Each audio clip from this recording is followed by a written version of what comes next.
Good evening, everyone. All good? Prepared? For, I'll tell you for what. All good? Chalo.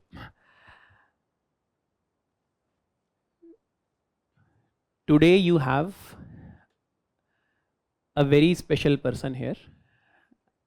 I mean, not me.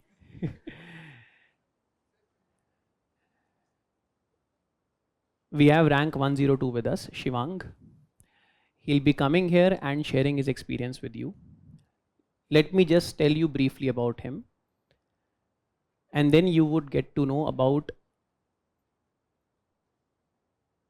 what struggles does a person go through while preparing, how to handle them well, and how to finally emerge victorious. Shivang has been there with Vision IAS as a quote unquote an employee, as a worker here. As in, he is not merely our student, he used to work here. He is still working at Vision IAS. He joined us in 2019 for evaluating copies during his third attempt. He's here, let me just talk about him a little bit more.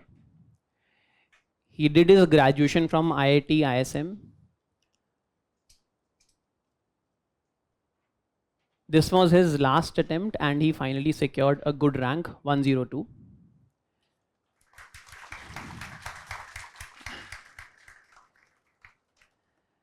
His optional is geography.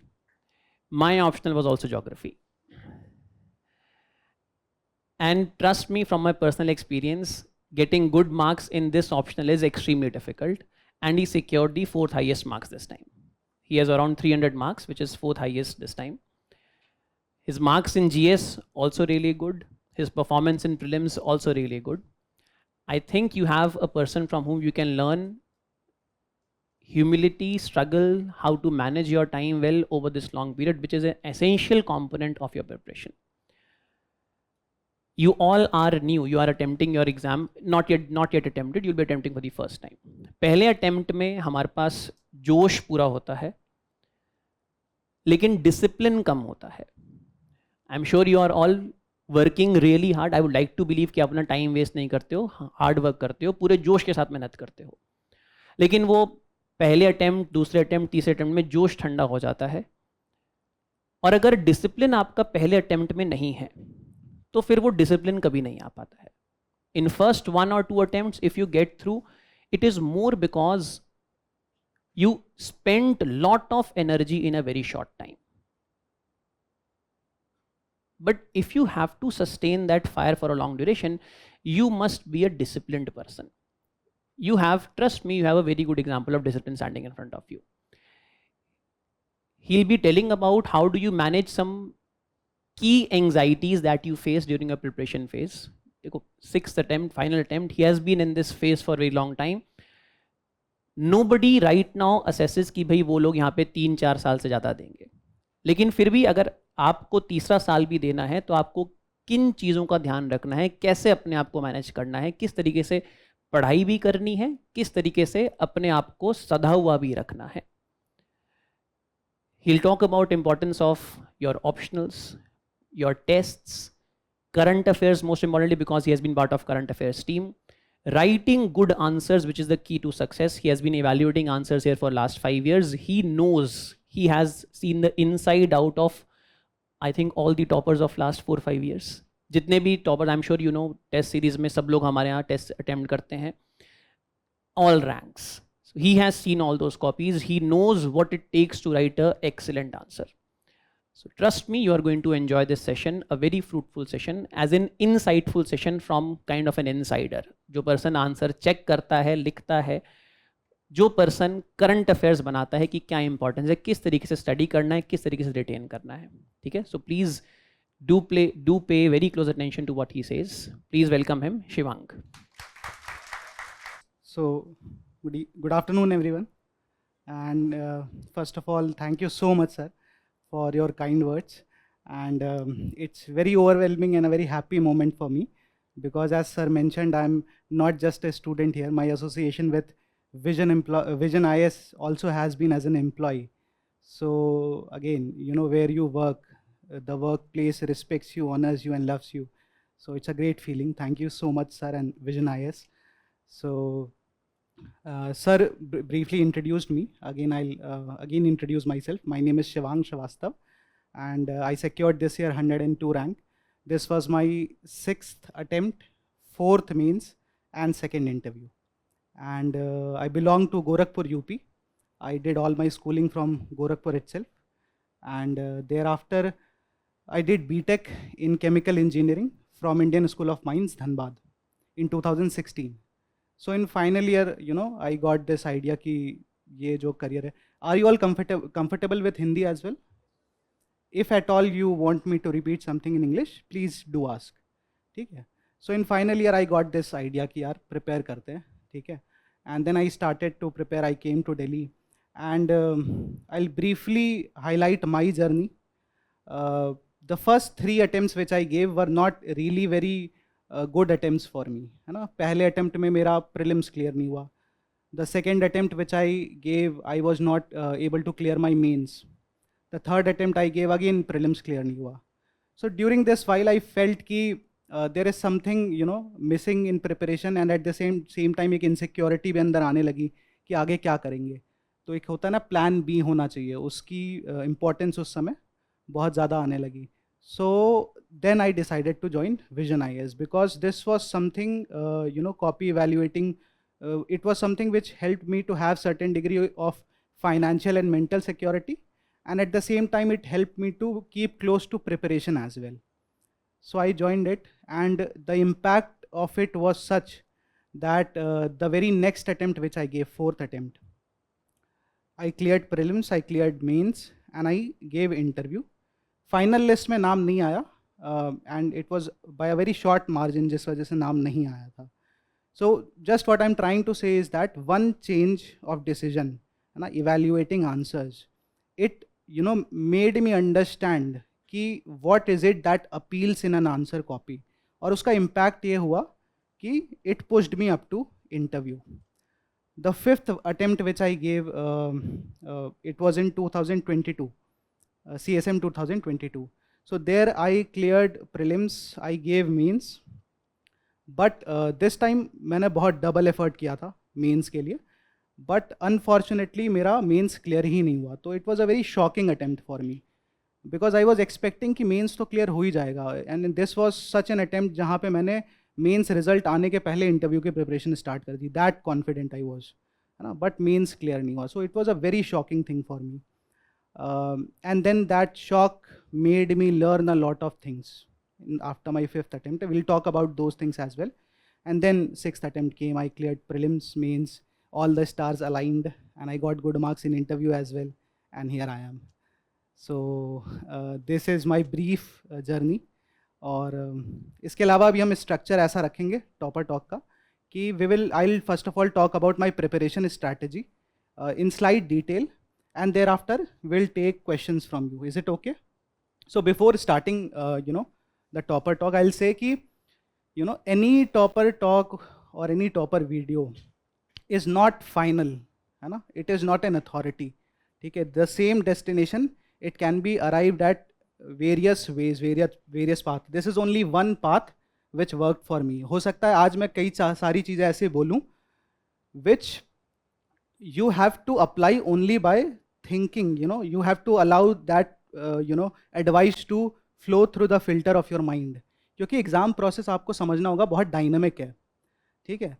हो सकता है कोई topper कुछ कह रहा हो लेकिन उस डायनामिज्म के वजह से वो चीज़ अब रेलेवेंट ही ना रहे. तो topper talk or not, you know, be all and the end all of it. ठीक है? So always apply the filter of your mind before accepting anyone's views, especially topper talks. ठीक है? Because you know in topper talks it is the case. अब तो 1 महीना हो गया result का, ठीक है? But still that वो overwhelming feeling to clear the exam after so much, है ना? It is so much कि emotional rush में भी कई बार लोग कुछ ना कुछ बोल देते हैं जो कि नहीं बोलना चाहिए. ठीक है? So and in this preparation always remember you are alone. ठीक है? You have to, you know, the authority which sits here has to be kept at the highest pedestal. Thereafter comes everyone else. Everyone means everyone.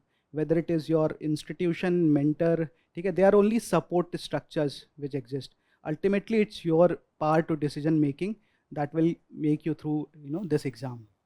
So preparation strategy, I'll deal step by step. So there are 3 stages. I'll talk about the 3 stages separately: prelims, mains, and interview. But always remember, these 3 stages are not separate. They are very, intricately linked. ठीक है, ये बहुत एक integrated exam है. ऐसा नहीं है कि प्रीलिम्स डिफरेंट है पूरी तरीके से मेन से और इंटरव्यू से. तो वो परसेप्शन अपने अंदर मत आने देना. For the sake of ease of topper talk, I am dividing these 3 stages in such a manner. Is everyone fine with it? Please respond as well, है ना. यस सर, नो सर करते रहो तो थोड़ा ज़्यादा अच्छे से सेशन आगे बढ़ेगा हमारा. फाइन, ठीक है.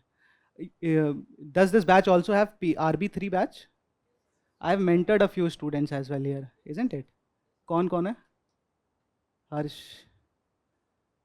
ब्रजेश, ठीक है, Sachin. So I remember some of the names as well. So it's fine, ठीक है. So be very relaxed and respond as well, ठीक है. बीच में कुछ पूछना हो तो हाथ उठा के पूछ भी लेना, ठीक है. So first of all, talking about prelims. तो जहाँ तक prelims की बात है तो I'll tell about what best worked for me. क्योंकि मेरा समय बहुत लंबा है ना, 6 अटेम्प्ट, तो मैं अपनी गलतियाँ बताऊँगा, तो मैं बता दूँगा कि ये मेरे मिस्टेक्स थे, ठीक है. और जो वर्क किया मेरे लिए, that I'll tell. So prelims, when we talk about it, I gave 6 prelims and I cleared 4 of them. And the 4 of them which I cleared were towards the later part of my attempts. और ये वो समय है जब prelims और unpredictable हो गया, जैसा कि आप सभी लोग सुनते होंगे, ठीक है. So in those attempts I cleared prelims. So I feel that somewhere what I used to constantly do for prelims, it worked for me. So I'll repeat what I had done. So there are 3 levels in which I prepared for prelims. So the first level is coverage of static portion, ठीक है. अब when it comes to covering static, there are some basic standard books which you all must know and you all already have, आपको पता होगा इस समय तक. All teachers may have already told you, ठीक है. उन किताबों को पढ़ना है. और that includes, for example, history की अगर मैं बात करूँ तो ancient के लिए RS शर्मा, है ना, और medieval के लिए सतीश चंद्रा, है ना, और for modern you have Bipin Chandra and Spectrum or all these kind of books. So these are the basic books which has to be covered for prelims.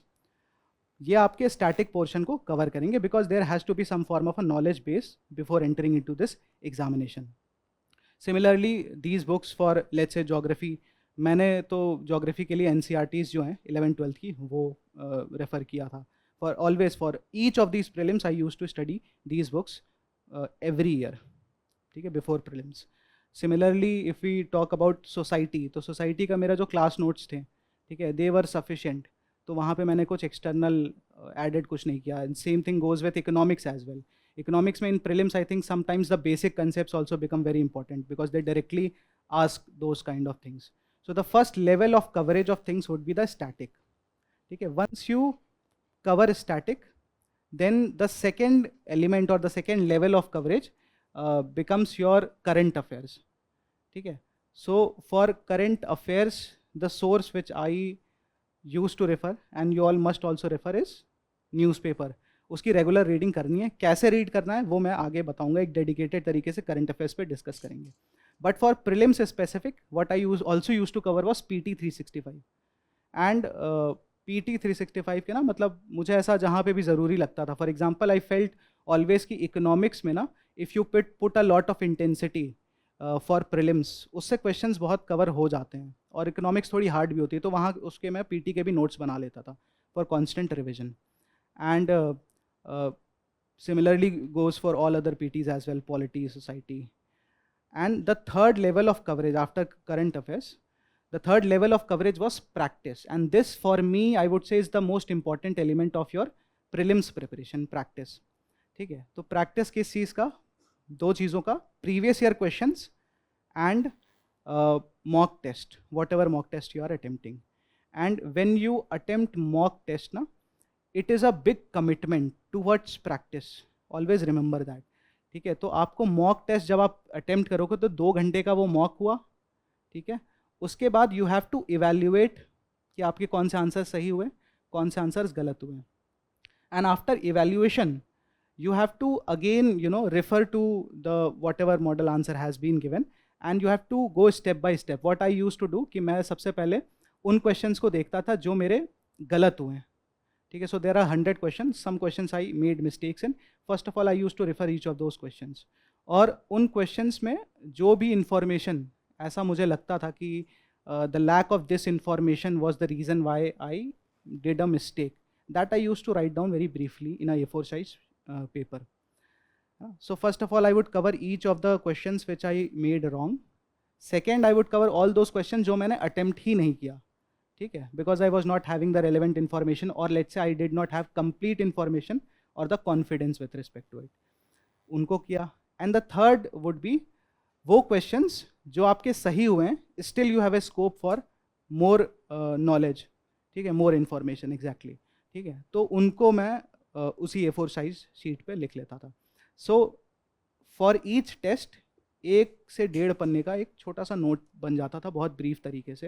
And the utility of this brief note was कि आप बार बार mock test तो दोगे नहीं ना prelims के लिए, एक बार दोगे, बट नोट्स आपके पास रहेंगे तो रिविजन बार बार हो जाएगा, ठीक है. So this whole process 2 hours of giving exam, है ना, and then after evaluation assessing and writing making notes, it takes around 2 + 3 4 hours, around 5 to 6 hours, ठीक है. तो ये एक अच्छा खासा कमिटमेंट है, करीब करीब 5 से 6 घंटे का, ठीक है. Lot of students ask me, for example इस बार का, अभी तो आपने प्रीलिम्स एक भी नहीं दिया ना आप में से किसी ने, तो इस बार का प्रीलिम्स बहुत थोड़ा सा अनप्रेडिक्टेबल, क्या मैं कहूँगा, डिफरेंट आया था from conventional.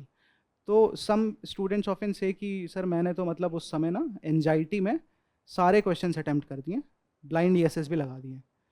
The point is, in the moment of examination, you will not face anxiety only when this practice element is very strong, ठीक है. जब आप समझ रहे हो ना कि एक एक दिन 6-6 घंटे लगा रहे हो, and that too for around 30-35 tests, so the practice is so intense that when actually performance comes, वो anxiety वाला aspect आपके साथ नहीं होगा. You will be able to hold your nerves very calmly. For example, Virat Kohli आज RCB versus CSK है ना, तो बहुत लोग परेशान भी हैं कि जल्दी ख़त्म हो. तो Virat Kohli spends, I would से, मतलब मैंने कहीं पढ़ा था कि an extra our in terms of preparation, है ना, वो जब टीम चली जाती है प्रैक्टिस सेशन के बाद, still he spends 1 more hour towards practice. So the what we actually see on ground is reflection, is a very minuscule reflection of what goes on in practice. So this commitment towards practice I feel generally people lack, है ना. उन्हें result तो चाहिए, लेकिन this commitment of putting in 6-7 hours, that is something which is lacking. So develop that commitment also. और prelims के लिए मुझे एक प्रैक्टिस का एक और सिग्निफिकेंस ये है कि there is a prelims mindset that you have to come in just before the examination. ये प्रीलिम्स माइंडसेट है क्या? That is first of all it is important to develop a mental endurance, ठीक है. आपने कभी अभी तक 2 घंटे बैठ के पेपर लगाया है? किसने लगा लिया है? हाँ, only one 3-4 people I guess, ठीक है. So when you actually sit for 2 hours, you'll realize कि 1 घंटे के बाद दिमाग थक जाता है, ठीक है. आप अगर घर पे दे रहे हो रिलैक्स इन्वायरमेंट में, you actually take a break of let's say 15-20 minutes, पानी वानी पी लेते हैं, उसके बाद आएंगे. तो prelims require a certain degree of mental endurance, and practice helps you cultivate that mental endurance, ठीक है. उस दिन अचानक जाके ऐसा कोई जादू नहीं होने वाला है कि you will be able to sit there and पूरे वो 2 घंटे में you will be very much situationally aware, ऐसा कुछ नहीं है, ठीक है. 40-50 क्वेश्चन के बाद ना दिमाग आपका खुद ही हार मान लेगा if that practice is not strong. The second element of prelims mindset is that it requires also a certain degree of common sensical approach या फिर street smartness. So you may all have heard about this elimination technique, सुना होगा, है ना. अब तो थोड़ा market में कम हो गया उसका ज्ञान, ठीक है. बट स्टिल वो actually there is no technique called elimination technique, it is actually common sense, ठीक है. And when you practice so much, 5-6 test के बाद आपको खुद ही एहसास होने लगेगा कि there are questions which I could have done even if I did not had the complete knowledge with, ठीक है. बाय यूजिंग एलिमिनेशन टेक्निक और वन टेक्निक और अदर. और इवन इन दिस प्रीलिम्स जहाँ पे ऐसा कहा जाता है कि एलिमिनेशन टेक्निक एलिमिनेट हो गई, there were some questions wherein you can have used that common sense. For example, एक assertion reasoning वाले questions होते हैं. So you know, if one of the options is straightforward wrong, ऐसे बहुत question थे, ठीक है. वो तो बहुत मतलब आसान सवाल हुए ना. Those were easy pickings which anyone attempting the paper could have done, ठीक है. And similarly, for example, only one only two वाले जो options थे, तो there too I was talking to one of the toppers and he said कि वहाँ पे भी ना, जैसे let's say there are 4 options, so if you can assess कि 2 options simultaneously correct नहीं हो सकते दो के पेयर में, so there too you can arrive at answer without actually you know having the complete knowledge. तो ये street smartness वाला जो aspect है ना, वो practice के साथ आएगा, ठीक है. और प्रीलिम्स माइंडसेट का जो तीसरा एलिमेंट है, मैंने पहला एलिमेंट क्या बोला, इंड्योरेंस, दूसरा कॉमन सेंस, और तीसरा एलिमेंट है situational awareness. And I feel this is becoming even more important now days, जिस तरीके का पेपर आ रहा है, ठीक है. इसका मतलब ये है कि generally when we go for prelims ना, we go with certain kind of prejudice. And what that prejudice is कि मुझे जैसे मेरा होता था कि I have to attempt around 85 questions, ठीक है. उतना अगर मैं अटेम्प्ट कर लूँ तो ठीक मार्क्स आ जाएंगे और मैं कट ऑफ के आगे चला जाऊँगा. But the kind of paper that comes, ठीक है, फॉर एग्जाम्पल लास्ट प्रीलिम्स जैसा पेपर आया, there in exam hall itself you have to make certain decisions, ठीक है, because paper was slightly different, unconventional, tough as well. तो वहाँ पे आपको वो डिसीजन लेना होगा कि क्या मुझे इतने क्वेश्चंस अटेम्प्ट करने चाहिए. For example this year I attempted only around, I do not remember exactly, but I think 68 to 72 questions इसके ही बीच में मैंने अटेम्प्ट किया था, उससे ज़्यादा नहीं किया था. बिकॉज आई फेल्ट कि मतलब मैं ब्लाइंड गेस नहीं कर सकता ना. You can't do that kind of a thing in an exam, है ना. Then what's the point if you are blind guessing, आँख बंद करके अगर ऑप्शंस डालने हैं, then there is no point of giving exam, है ना.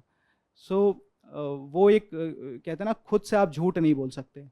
So somewhere around 72 questions I attempted, and then I felt कि क्योंकि क्वेश्चन अनकन्वेंशनल हैं और थोड़े ऑन अ टफर साइड भी कुछ क्वेश्चंस थे, so I felt कि हो सकता है कि कट ऑफ अल्टीमेटली नीचे भी चला जाए, and that's what happened.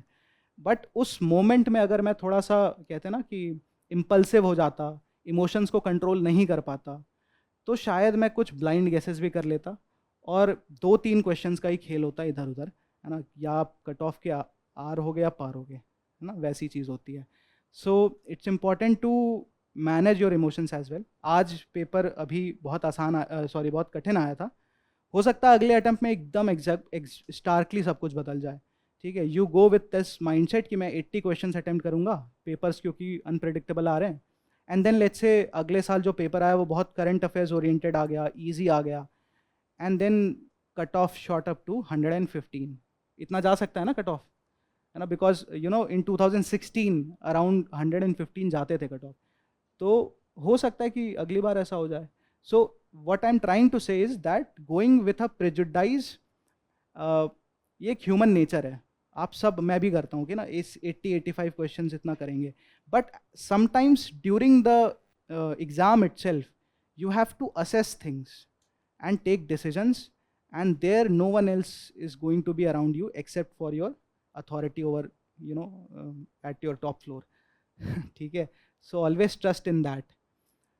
So apart from prelims, कोई question अभी तक prelims के लिए, या फिर questions आगे ही address करें, आप जैसा बताओ, आगे address करें ना, ठीक है. So the next which I'll talk about is mains. Now with mains, first of all I'll tell what kind of mistakes I did, which had costed me so many attempts. You know, there is lot of romanticism around 6th attempt, you know, the day I've been selected. Of course that patience and perseverance people are respecting, and it's fine, अच्छी बात है ना. और कहीं ना कहीं वो patience है भी, and I would acknowledge that as well. But at the same time, never come with this mindset. I also never had this mindset कि मुझे 6 attempt लगाने हैं. I always, you know, had this kind of a mindset from the start itself कि एक ही attempt में clear करना है. But the point is कि clear क्यों नहीं हुआ, उसका reason ये है कि कुछ decisions गलत लिए initially, और उसमें से एक बहुत बड़ा डिसीजन जो मैंने गलत लिया वो था कि आंसर राइटिंग पे जिस तरीके का फोकस होना चाहिए था वो नहीं था. So that had costed me a lot, and that's why when I mentor as well, so I keep on repeating the significance of answer writing. So we'll talk about that as well. तो mains के लिए when we talk, तो सबसे पहले coverage का बता देता हूँ मैं, ठीक है, कवर कैसे करना है. तो whenever you start from ground zero about mains, तो पहले तो आपके पास कंटेंट होना चाहिए ना, कुछ एटलीस्ट कुछ अंडरस्टैंडिंग हो, उसके बाद ही आंसर राइटिंग होगी, ठीक है. तो उसमें again the same standard books you have to cover. So whatever is being taught in the class. And यहाँ एक और डिस्टिंक्शन मैं रखूँगा. देखो, ह्यूमन एक्टिविटीज़ ना, they are constrained by time and space, ठीक है. So you are, I guess, from classroom student, isn't it. तो आप ऑलरेडी क्लासेस कर रहे हो, ठीक है. कुछ लोग ऐसे भी हैं जो क्लासेस नहीं कर रहे हैं, सेल्फ प्रिपरेशन कर रहे हैं. तो दोनों के लिए स्ट्रैटेजी डिफरेंट होगी, सेम नहीं हो सकती, ठीक है. For example, let's say you are reading polity in class and it is being covered every day, ठीक है. Then a lot of student ask me कि सर लक्ष्मीकांत भी पढ़ना है क्या? पढ़ना होता अगर आप क्लासेस नहीं कर रहे होते. That distinction you have to realise, ठीक है. Because let's say you are doing the classes and because of that fear of missing out you are also reading Lakshmikant, so ultimately you are wasting time because you are duplicating the efforts, ठीक है. क्योंकि classes notes अगर आप देखो, they are exactly what is in the Lakshmikant as well. So ये चीज़ ना क्या होता है कि टॉपर्स हर चीज़ नहीं बता सकते ना. छोटा सा टॉपर टॉक होता है, तो every topper talks about covering Lakshmikant. So classroom students में एक ये मिसपरसेप्शन हो जाता है कि कहीं हम अगर लक्ष्मीकांत ना पढ़ें तो हम कुछ बहुत मिस आउट तो नहीं कर देंगे, ठीक है. So don't be driven by this kind of fear. Just go and match your notes with Lakshmikant, because अगर वही चीज़ कवर हो रही है तो फिर लक्ष्मीकांत पढ़ें क्यों, ठीक है. So first the basic element would be covering the basic syllabus. तो उसमें whatever notes of each subjects you are being covered, उसको रिवाइज करना एवरी डे बेसिस पे, वीकली बेसिस पे, and whenever the sectional और let's say monthly test come, revising, ठीक है, उनको करना है. उसके अलावा अगर मैं ब्रीफली एक बुक्स के बारे में भी बता दूं तो ऑलमोस्ट सिमिलर बुक्स हैं जो हिस्ट्री की मैंने बताई पीटी के लिए. And for economics I use to cover my own class notes and society also. And geography के लिए भी जी.सी. लियोंग भी एक किताब आती है, इसके अलावा जीएस के पर्सपेक्टिव से, इसके अलावा 11th-12th की NCERTs. So these are the basic books, but once you cover basic books, there comes a very I would say critical moment in your preparation. यहाँ से ना चीज़ें डाइवर्ज हो जाती हैं, ठीक है. There are some students who go on covering more books, ठीक है, कि अब इतने से संतुष्टि नहीं मिली. एक होता है ना, एक चार्म भी होता है, as soon as you start reading more, एक नॉलेज का चार्म होता है कि और सीखें और ज्ञान का भंडार का विस्तार करें, ठीक है. But it is a very risky thing, ठीक है. एक सेक्शन वो होता है जो अपने ज्ञान के विस्तार के पीछे भागने लगता है, ठीक है. और दूसरा सेक्शन वो होता है जो आंसर राइटिंग प्रैक्टिस शुरू कर देता है, ठीक है. तो बी द दूसरा सेक्शन ठीक है. व्हाट आई डिड वाज, मैं ज्ञान के विस्तार में भाग गया और आंसर राइटिंग पे कहीं जो फोकस होना चाहिए था वो नहीं था, और इसमें मैं अपनी खुद की गलती मानता हूँ, ठीक है. आई वुड से कि शायद ठीक गाइडेंस भी नहीं मिली initially, but again you are in this preparation on your own, you cannot blame anyone else except for you.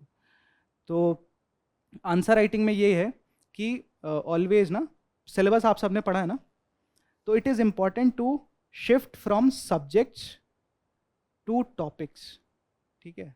Just remember this, है ना, सब्जेक्ट से टॉपिक पे शिफ्ट होना है. What you will be doing right now is, आप चीज़ों को ऐसे आइडेंटिफाई कर रहे होगे, इन्वायरमेंट पढ़ना है, पॉलिटी पढ़ना है, हिस्ट्री पढ़ना है, ठीक है. जिस दिन आपके प्रिपरेशन जर्नी में यहाँ से शिफ्ट आ जाएगा कि GS1 का ये वाला टॉपिक पढ़ना है ना, या फिर GS3 का ये टॉपिक पढ़ना है, that would be a very significant shift in your preparation journey, ठीक है. तो मेंस कवर करने का सबसे अच्छा जो तरीका है वो ये है कि once your basic content is over, pick up each topics as it is mentioned in your syllabus. If you think that you want a brief write up on those topics, वो भी बना लो, कोई दिक्कत है नहीं, हालांकि वो आपके नोट्स में अवेलेबल होगा भी, ठीक है. And then start to pick up the previous year questions means के, और उनको आंसर करना शुरू करो. आंसर खुद से लिखो. लेट्स से अगर आपको लगता है कंटेंट का डेफिसिट है तो आंसर इधर उधर से रिसोर्सेज से देख के लिखो, बट ट्राई टू आंसर, ठीक है, बिकॉज अल्टीमेटली इस एग्जाम में आपको आंसर्स ही लिखने हैं. The thing that would be counted in your merit list, है ना, the aspect on which you will B assessed is your answers. तो ये हमेशा दिमाग में टॉप प्रायोरिटी होनी चाहिए कि जो भी मैं पढ़ रहा हूँ कर रहा हूँ उससे मैं आंसर्स कैसे अच्छे लिख सकता हूँ, ठीक है. So what I told about mains is cover basic syllabus, shift from subject to topics, and then pick up each topics in your syllabus, prepare a brief write-up if you need, and then address PYQs, previous year questions. और उसके बाद ये जो आप continuously classroom program में अगर हो तो assignments होते हैं, लिखना है उन्हें, ठीक है, टेस्ट्स होते हैं मंथली, रेगुलरली उन्हें भी करना है. उसके बाद फिर फुल लेंथ टेस्ट भी आएंगे तो वो भी आपको करना है. और उसमें भी ये है कि उस डिसिप्लिन को मेंटेन करना है कि you have to answer in 3 hours itself, ठीक है. अभी तक किसने अभी तक एक भी असाइनमेंट नहीं लिखा? कोई नहीं है, ऐसा हो ही नहीं सकता. ठीक है. और टेस्ट किसने नहीं दिया अभी तक? नहीं दिया ना भाई, ऑनेस्टी के लिए अप्रिसिएशन मिलेगा. कोई नहीं, एक भी टेस्ट नहीं लिखा ना, ठीक है. क्यों नहीं लिखा? ठीक है, कोई नहीं. देखो आई विल टेल यू ना, मैंने भी इनिशियली ना एक हेजिटेशन होता है आंसर राइटिंग लिखने का, ठीक है. बिकॉज क्या होता है कि if you are from engineering background then we all know, है ना, the kind of answer writing we have been doing since our childhood, कुछ नहीं है, ठीक है. If you are from humanities background फिर भी आपके कॉलेजेस वगैरह में आंसर्स आपको लिखने होते हैं. तो there is a great deal of hesitation. Do you know about static friction and kinetic friction? ठीक है. So kinetic static friction is always more than kinetic friction. So if an object is at rest, the kind of friction that will be applied to it will be significantly more than the case if it was moving. Same goes with answer writing, कि जो पहला step है ना, पहला कदम answer writing की तरफ, वो सबसे डिफिकल्ट होना है लेना, है ना. उसके बाद if you start answer writing to maintain it, it's easy, ठीक है. सो आई वुड से कि एटलीस्ट स्टार्ट. ओवरवेलमिंग हो सकता है. मैंने भी जब पहली बार आंसर लिखा था ना फुल लेंथ, तो कंटेंट पूरी तरीके से तैयार है, but still when you open and see the question आपको समझ ही में नहीं आता कि यार लिखें तो लिखें कैसे, ठीक है. And then your mind says कि यार थोड़ा सा और पढ़ लेते हैं. अभी तक हमने बिपिन चंद्रा पढ़ा है, एक बार प्लासी टू पार्टीशन भी पढ़ लेते हैं, उसके बाद लिखेंगे. और ये आगे गोल पोस्ट शिफ्ट होता जाता है ना. Don't fall in this trap, otherwise you know मतलब अटेम्प्ट्स बढ़ते जाएंगे, पता भी नहीं चलेगा. तो the point there is sometimes ना परफेक्शन के पीछे मत भागो. So what you can do is that at least जो भी आपके दिमाग में आ रहा है 3 घंटे का टाइमर लगाओ और लिखना स्टार्ट कर दो, ठीक है. You will let's say attempt only 14 और 16 और 17 क्वेश्चंस, सो बी इट, है ना. You can't be perfect on the very first step, ठीक है. लेट्स से अगर आपको नहीं आ रहा है तो और बहुत मतलब स्ट्रेस हो रहा है कि लिखें कैसे, तो आप एक दिन मॉडल आंसर बैठ के पढ़ लो, ठीक है. अगले दिन मॉडल आंसर बंद करो, अगले दिन 3 घंटे का टाइमर लगाओ और जो भी आपका नॉलेज है उसके बेसिस पे उसको आंसर को लिखो, बट एटलीस्ट लिखो. Because once you start writing ना, यू विल अंडरस्टैंड कि ये चीज़ें मैं खुद भी कर सकता था, है ना, पहले भी कर सकता था, ठीक है. जब आप पेन पकड़ के लिखना स्टार्ट कर दोगे then it all seems easy, comparatively easier. So do start writing. The next would be I would say ऐसे डिस्कस कर लें. ऐसे अभी शुरू हुआ है, कोई भी क्लासेस वगैरह हुई हैं, तो ऐसे में ना मेरा ओपिनियन ये है कि the most important thing in any essay is your originality, है ना, is your own creativity. Essay is in fact a paper which gives you ना greatest range to be creative, है ना. Top most is essay and then second is ethics. तो उस originality को कैसे लाएं? तो don't fall in this trap of trying to find out a fixed framework और a structure in which I can fit माई एसे. पहले दिन से ये नहीं करना है, ठीक है. सबसे अच्छा तरीका ये है कि एटलीस्ट आप लिखना शुरू करो, ठीक है. What ever topic you feel like you can right an essay on, ठीक है. बिकॉज आई नो कि अगर फिलोसफिकल टॉपिक्स हो तो वो थोड़ा ओवरवेलमिंग हो सकते हैं पहले दिन लिखना. तो let's say if it is not a philosophical topic, pick it up, it may be related to education, health care, आप उस पर लिखना शुरू करो, लेकिन एटलीस्ट लिखना शुरू करो.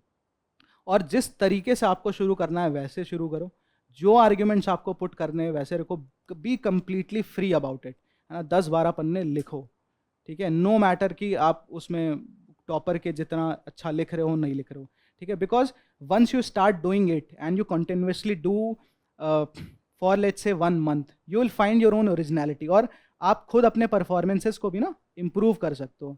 सो what I kind of felt ना initially when I used to write essays, तो आर्ग्यूमेंट्स बड़े लंबे लंबे होते हैं और एग्जाम्पल्स भी उतने ही खींचने लगते हैं, है ना, 1.5 पन्ने के. सो विथ रिपीटेटिव अटेम्प्ट्स, है ना, यू विल फाइंड कि you are trying to concise your own arguments. तो वो एक कहते हैं ना सेल्फ इम्प्रूवमेंट खुद से होता है if you are allowing yourself to practice without any external let's say fixed formula for essay. तो पहले मेरे ख्याल से अपनी ओरिजिनलिटी फाइंड करना बहुत ज़रूरी है through this activity, and I am telling you all this because you all have time, है ना. आपका अटेम्प्ट कब है? 2025 में. So you have time for doing all this thing and this is the time where you can, ठीक है. So do write essays on your own and later on, ठीक है, later on when you will have essay related classes, then you can find so many structures and so many ways, different ways in which you can introduce, fit your arguments in, and that also helps. For example, कई बार होता है ना कि essay के दौरान बहुत कम समय होता है, ठीक है. पहला essay आपने let's say 1 घंटे 45 मिनट लगा दिए, अब दूसरे essay के लिए समय कम है, तो when you already have a structure, it helps, ठीक है. You can fit your ideas in that structure and give a reasonably well essay in that case, ठीक है. So structure helps, but from the very first day don't go for structure, try to find your own originality. And essay का एक और जो बहुत important element है flow के अलावा, वो है टॉपिक सेलेक्शन, ठीक है. दिस इज़ वेरी इंपॉर्टेंट क्योंकि अब फिलोसफिकल एसेज आ रहे हैं, तो वहाँ पे अगर आपको किसी भी टॉपिक में ऐसा लगता है कि चीज़ें समझ में नहीं आ रही हैं, तो वो अटेम्प्ट नहीं करना. और वहाँ पे होता ये है कि some people aren't able to control their emotions, और उसमें कुछ ऐसे के टॉपिक्स उन्हें आसान लगते हैं, वो सोचते हैं कि ये तो सारे ही कर रहे हैं, हम कुछ अलग करके एग्जाम्पल सेट करेंगे, तो एग्जाम्पल उनका सेट हो जाता है, ठीक है. So don't do that as well. बहुत ही हमें रियलिस्टिक रहना है, बहुत प्रैक्टिकल अप्रोच रखना अपनी तैयारी को लेकर. Don't go for perfection, perfection के पीछे नहीं भागना है, ठीक है, प्रैक्टिकलिटी के पीछे भागना है.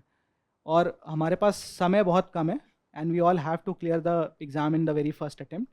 सो keep your approach very practical. Don't think कि सब कुछ एकदम परफेक्ट हो जाएगा तभी आंसर लिखेंगे, है ना. एसेज में भी लेट्स से एकदम परफेक्ट आर्ग्यूमेंट्स ही लिखना है, ठीक है. यू एंड इवेंचुअली ना इफ़ यू आर, आपने टॉपर आंसर कॉपीज देखी हैं, so do that as well. Even if you see the answer copies of topper, उसमें एक अच्छी बात ये होती है कि आपको ये देख के पता चलता है कि कई बार वो भी मिस्टेक्स करते हैं, उनके भी कुछ आंसर्स कंप्लीट नहीं हो पा रहे हैं, है ना. So they are also not very much perfect, वहाँ पे भी scope of improvement is also there, still they have top, ठीक है. So don't go for perfection. और then the next aspect is ethics. Ethics पे भी एक ब्रीफली बता देता हूँ मैं. तो एथिक्स के 2 सेक्शन होते हैं. एथिक्स अभी तक शुरू हुआ है क्या? तो बहुत ब्रीफली बताएंगे, ठीक है. तो एथिक्स से 2 सेक्शन होते हैं, section A, section B. Section A is the conceptual part and the section B is the part which is related to case studies. Section B आप तब तक अच्छे से एड्रेस नहीं कर सकते हो जब तक आपके सेक्शन ए के कंसेप्ट्स क्लियर ना हो, ठीक है. सेक्शन ए में for example if you don't know the difference between ethical issues and dilemma, और let's say difference between integrity and honesty, difference between aptitude and attitude, तो जब ये डिफरेंसेस जो सटल हैं ये क्लियर नहीं होंगे तो एथिक्स के जो केस स्टडीज़ हैं उसमें if they are asking what are ethical issues in this case, so you won't be able to assess what the issues are and thereafter write it. तो section A पे बहुत जब भी classes वगैरह आपकी होंगी, कंसेप्चुअल क्लैरिटी पे focus करना. और क्या होता है ना कि एक होता है कि डेफिनेशन याद कर लेना इंटीग्रिटी का, ऑनेस्टी का, या फिर जो भी फाउंडेशनल वैल्यूज़ हैं, और दूसरा होता है उसको समझना. समझना भी उतना ही, इनफैक्ट समझना ज़्यादा इंपॉर्टेंट है, बिकॉज इन एथिक्स ना यू डोंट हैव टाइम, ठीक है. यू विल रियलाइज़ कि आपको अभी से ऐसा लग रहा होगा जीएस पेपर्स में टाइम नहीं होता है लिखने में, कंप्लीट करने में, बट एथिक्स में तो बिल्कुल भी नहीं होता है, ठीक है. वी यूज टू जोक कि once you sit in ethics paper ना, and if you have you are writing like this, you don't even have time to lift your face up, क्योंकि उसमें भी अगर आपने टाइम वेस्ट किया तो paper छूट जाएगा, इतना ज़्यादा क्रंच होता है. ठीक है, तो वहाँ पे उस क्रंच को आप मैनेज तभी कर सकते हो जब आपकी कंसेप्चुअल क्लैरिटी अच्छी हो, और दूसरा थोड़ी सी एथिक्स में आई फील वोकैबुलरी जिस भी लैंग्वेज में आप एग्जाम दे रहे हो अच्छी होनी चाहिए, ठीक है, only then you will be able to write more in less, and that is very important in case studies as well. So if you see or get hold of topper answer copies, I guess 2021 की जो topper थी श्रुति शर्मा, हाँ उनका ma'am का ना copy देखना, she use to write very good answers, and specially in case studies as well. क्या होता है ना कि when you have to write more in less, there are certain words और vocabulary which you have to use, so extract these things from toppers copies as well. और जितने भी foundational values है ना एथिक्स में, जो आपके सिलेबस में मेंशन्ड है, सिलेबस आप सबने पढ़ा है क्या? सबने पढ़ा है? ऐसा कैसे हो सकता है? Not possible. ठीक है, सबने तो नहीं पढ़ा होगा, तो नहीं पढ़ा, देखो कुछ लोग पीछे नोट कर रहे हैं. तो सिलेबस इज़ वेरी इंपॉर्टेंट, ठीक है, उसके बारे में अभी फिर से बात करेंगे. बट एथिक्स का जब आप सिलेबस पढ़ोगे तो बहुत सारे फाउंडेशनल वैल्यूज़ हैं, ठीक है. For each foundational values definition है ना, डेफिनेशन वैसा बुकिश नहीं, जो आप जिस तरीके से आपने उसको समझा है, because there are multiple ways to define, but there is one way in which you have to define it, और वो आपको याद भी होना चाहिए, because you don't have time to think in case of ethics paper. और साथ ही साथ ईच वैल्यू या फिर जो भी है उसका example, for example transparency, objectivity, integrity, ठीक है, कंपैशन, एम्पैथी, एग्जाम्पल्स 3-4 तरीके के examples. One example which has to be historical in nature, related to some personality like Mahatma Gandhi, Swami Vivekanand, ठीक है, some example from World War. You can, these types of the examples have to be there. Another type of example has to be from governance itself, ठीक है. With respect to transparency, there are various measures related to technology that have been taken. उनको आप integrate करो. इसी तरीके से जितने भी values हैं उसके लिए एक एक example. और साथ ही साथ third level of example from your personal life. अब ये एग्जाम्पल्स एक्सट्रैक्ट कैसे करें? The best way is to copy the examples which are already existing from toppers notes, ठीक है. टॉपर नोट्स आपके पास, सबके पास एक्सेसिबल हो जाएंगे, कहीं ना कहीं तो वो मिल ही जाते हैं टेलीग्राम वगैरह पे, तो उसमें उन्होंने ऑलरेडी बहुत सारे एग्जाम्पल्स खुद दे रखे हैं, तो उन एग्जाम्पल्स को अपने नोट्स का पार्ट बना लो.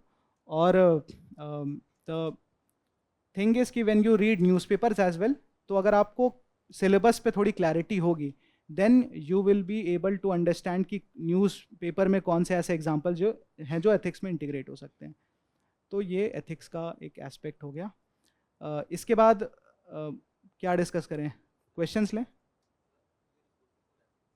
हाँ जी, रिसोर्सेज, क्लास नोट्स, ठीक है, those are the only resources, and practice as much as you can, ठीक है. कोई एडिशनल, अगर क्लासेस में सारे टॉपिक्स कवर हो ही रहे हैं, ठीक है, तो कोई एडिशनल रिसोर्स की ना ज़रूरत है नहीं वहाँ पे.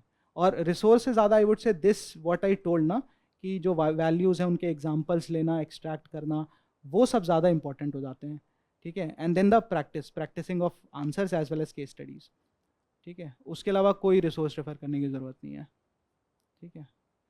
पहले क्वेश्चंस ले लेते हैं या फिर और कुछ डिस्कस करना है? Good afternoon, sir. Good afternoon. Sir, how to revise class notes or materials or static sources? Because over the course of time, class notes are increasing in class notes are thick in sizes. So how to revise that notes? So first of all you have to revise daily. Daily revision करते हो आप? Yes, sir. After going by class, then 30 minutes to take a revision. ठीक है, पहला daily revision हो गया. दूसरा revision कब करते हो? Second revision is not being done till. तो यू डोंट हैव, मतलब योर क्वेश्चन इज रॉन्ग, ठीक है. आप ये कह रहे हो कि थिक होते जा रहा है size, but the point is you are not even revising the second time. जब आपकी पहली क्लास हुई होगी तब तो थिक नहीं थे ना नोट्स, तब तो रिवाइज कर सकते थे दूसरी बार, ठीक है. तो you have to revise constantly. और होता ये है कि जब आप सेकेंड रिविजन करोगे ना, तो सेकेंड के बाद थर्ड रिवीजन आते आते यू विल ऑलरेडी अंडरस्टैंड कि जो राइटअप है उसमें कुछ इंपॉर्टेंट एस्पेक्ट्स क्या हैं, ठीक है. तो underline those things, and the next time you revise, only read the underlined part, and reading the underlined part you will be able to understand कि what the whole write up says. ठीक है, उसके बाद consolidation का phase आता है कि आप एक A4 साइज शीट में है ना कंसोलिडेट करो अपने नोट्स को. Whatever important parts you are feeling there exist in your notes, you write only those things and in form of how you would write an answer. ठीक है, एक सब हेड दे दिया और point format में आप अपने notes को कंसोलिडेटेड फॉर्म में लिख रहे हो. ठीक है, तो वो तो आपको खुद से करना होगा ना, no one else can do that for you. ठीक है, and revision for example I tell you revision का कितना सिग्निफिकेंस होता है. So this year's attempt my optional is geography है ना, I got 298 marks in geography. ठीक है, तो इसका रीज़न क्या है कि 298 मार्क्स आ गए, and it's very not very much normal in geography specially to get 298 है ना. 270-80 तक आ जाए, 80 तो बहुत है. ठीक है, 270-260 से अबव आ रहे हैं तो बहुत अच्छे मार्क्स हैं वो भी. ठीक है, 298 is something which is very exceptional. ठीक है, this time the highest marks in geography was 323. ठीक है, विच इज़ वेरी हाई है ना. मतलब आई एम दो it is not my marks but still I am happy कि ऐसा मार्क्स आया जोग्राफी में, because I think it is a subject, is a very good subject, but somewhere it is not getting its rightful place because of the kind of marks it has been getting for a lot of while. This year that trend has changed, अच्छे marks आए हैं geography में. अब मेरे marks अच्छे क्यों आ गए, उसका reason ये है कि between prelims and mains 3 महीने होते हैं, और क्योंकि मैं geography में बहुत struggle कर रहा था, so this time I had very intensely focused on geography. So even I would say कि there is a teacher Himanshu Sharma sir. ठीक है, मैंने उनकी क्लासेस की थी इस बार जोग्राफी की, और मुझे उनके बारे में इसी बार पता चला था. So he used to conduct a course called 500+. तो उसमें what he used to discuss was there were 500 questions and those questions somewhere covered the entire geography optional syllabus itself. ठीक है, तो again what I am saying is reading questions and answering them is the best form of preparation. इससे अच्छा कोई form of preparation हो ही नहीं सकता mains के लिए. ठीक है, तो ये कंसेप्ट भी वही है 500+ वाला. तो उसमें क्या उन्होंने बताया था, एक 7 रिविजन्स का प्लान बताया था. ठीक है, so just imagine this is the 3 month period between prelims and mains. Every day I was doing class and in a week around 5 class were conducted, 4 to 5 classes, और क्लासेस 4 घंटे की होती थी. तो अब क्लासेस होने के बाद पहला रिविजन उस दिन. ठीक है, 4 घंटे की क्लास को आपको रिवाइज करने में कितना टाइम लगेगा, कम से बेस्ट पॉसिबल सिनेरियो में 1.5 घंटे तो लगेंगे ही लगेंगे, 1.5 से 2 घंटे मान लो. ठीक है, first revision the very same day, second revision after 1 week, and you have to plan these things है ना. जो भी कॉपी या प्लानर वैनर से ये आपको प्लान खुद करना होगा. ठीक है, second revision after 1 week. Third revision एक सेक्शनल टेस्ट होता था उसके पहले. 3 रिविजन्स ये हो गए. उसके बाद as soon as the course was completed 2 comprehensive test हुए. ठीक है, ईच कॉम्प्रिहेंसिव टेस्ट के पहले एक रिविजन. कितने रिविजन हो गए, 5 रिविजन. ठीक है, now when the actual exam came, so if you have seen the time table between GS subjects and optional एक हफ्ते का गैप होता है, मतलब एक हफ्ते तो नहीं, 5-6 दिन का गैप होता है. उस गैप में 2 रिविजन्स, तो टोटल 5 + 2 7 रिविजन्स का उन्होंने प्लान बताया था. ठीक है, so it is a very intense plan.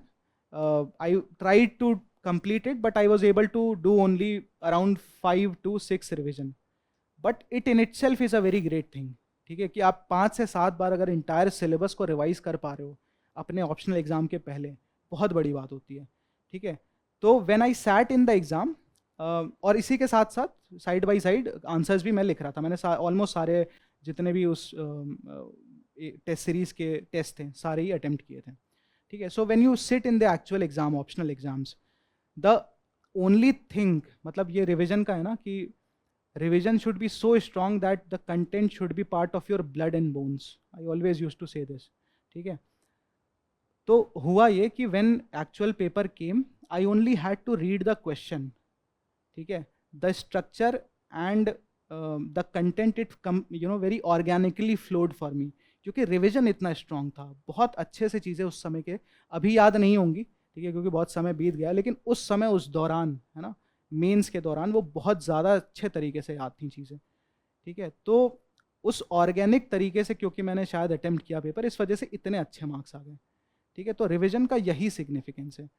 ठीक है, द पॉइंट इज कि अगर वही मैं किताबों के पीछे भागने लगता तो the dimensions which I am trying to cover हो सकता है वो बढ़ते जाते हैं, लेकिन एक होता है ना कि you should have a fixed set of notes और कंटेंट, उसका मल्टीपल रिविजन जब आप करो ना, उसका एक अलग ही इम्पैक्ट होता है।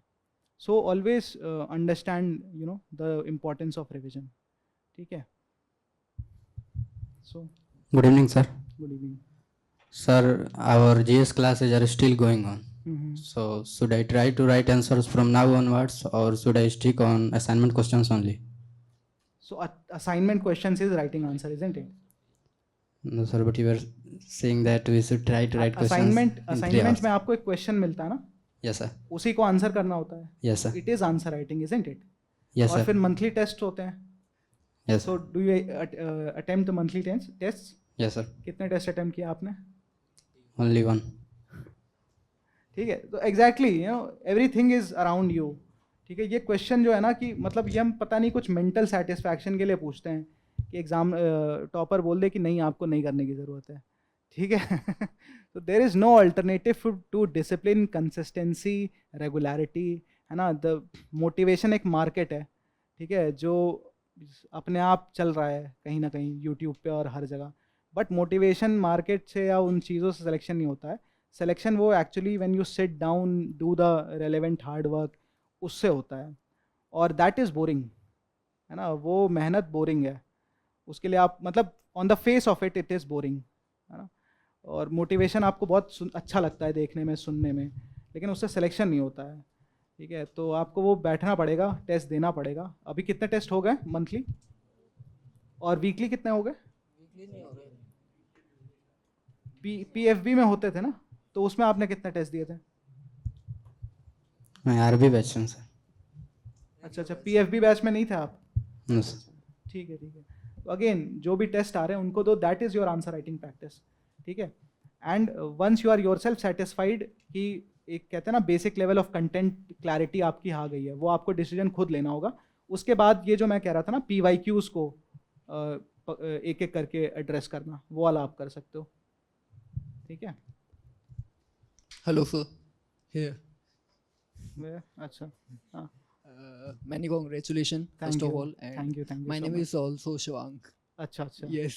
को- So I have a question regarding to, like, we are going to attempt 2025 prelims. So हाँ. what should we incorporate right now?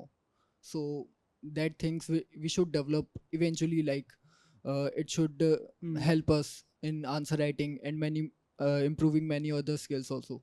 So what should we incorporate right now for prelims? for prelims and means देखो also for this? Prelims ना I would say कि year long involvement बहुत important हो गया अब। ठीक है, because you are already part of classroom program, जहाँ पे रेगुलरली मतलब टेस्ट होते रहते हैं, इजंट इट? मंथली टेस्ट होते रहते हैं, वहाँ पे प्रीलिम्स आता है आपका, तो involve your self in that. ठीक है, एक माइंडसेट होता है कि सिर्फ एग्ज़ाम के पहले ही प्रीलिम्स प्रिपेयर करेंगे, उस माइंडसेट से नहीं रखना है। ईयर लॉन्ग इन्वॉल्वमेंट होनी चाहिए, और एग्ज़ाम से जस्ट पहले 3-4 महीने पहले और इंटेंस हो जाना चाहिए वो involvement with respect to prelims. ठीक है, so you can do that, है ना। और when it comes to mains, जो भी आप आंसर्स लिख रहे हो, दोज आर बीइंग इवैल्यूएटेड। ठीक है, उन इवैल्यूएशंस पे वर्क करो। ठीक है, एंड फॉर एग्जांपल इवैल्यूएशन में whatever comments you are getting with respect to structuring, या फिर let's say usages of diagrams, flow charts, आपने टॉपर कॉपीज़ अगर देखी हैं तो उसमें वो किस तरीके से लिख रहे हैं उसको देखो। तो जितना आप अपना इन्वॉल्वमेंट बढ़ाओगे ना प्रोसेस के प्रति, तो the results would be the by product of this. So as of now you can do that, try to be consistent with respect to classes. कहते हैं ना बहुत कुछ स्टार्कली डिफरेंट नहीं करना है, जो एक्चुअली चीज़ें हैं उन्हीं को अगर आप मैनेज कर पाओ, that itself will be giving you the results. So the essay thing you mentioned, तो उसमें क्या रहता है कि sometimes we won't be able to understand the demand of the question. In Like, essays yes, in essays. Hmm. So how to like comprehend it and understand it fully? तो वो ना एक थोड़ा ना नॉलेज लेवल पे भी depend करता है। क्या होता है इनिशियली हमारा अगर उतना नॉलेज लेवल नहीं है, specially for subjects related to philosophy या फिर एथिक्स, क्योंकि एथिक्स की तो अभी क्लासेस भी नहीं हुई हैं. तो there are a lot of things, you know, fundamental things, values related, जिनका मतलब आपको नहीं पता होगा. तो I understand that is difficult as of now. ठीक है, बट इवेंचुअली ना that knowledge level will be covered, अगर आप क्लासेस कर रहे हो या खुद से पढ़ाई कर रहे हो. ठीक है, तो understanding part it will evolve as your content evolves.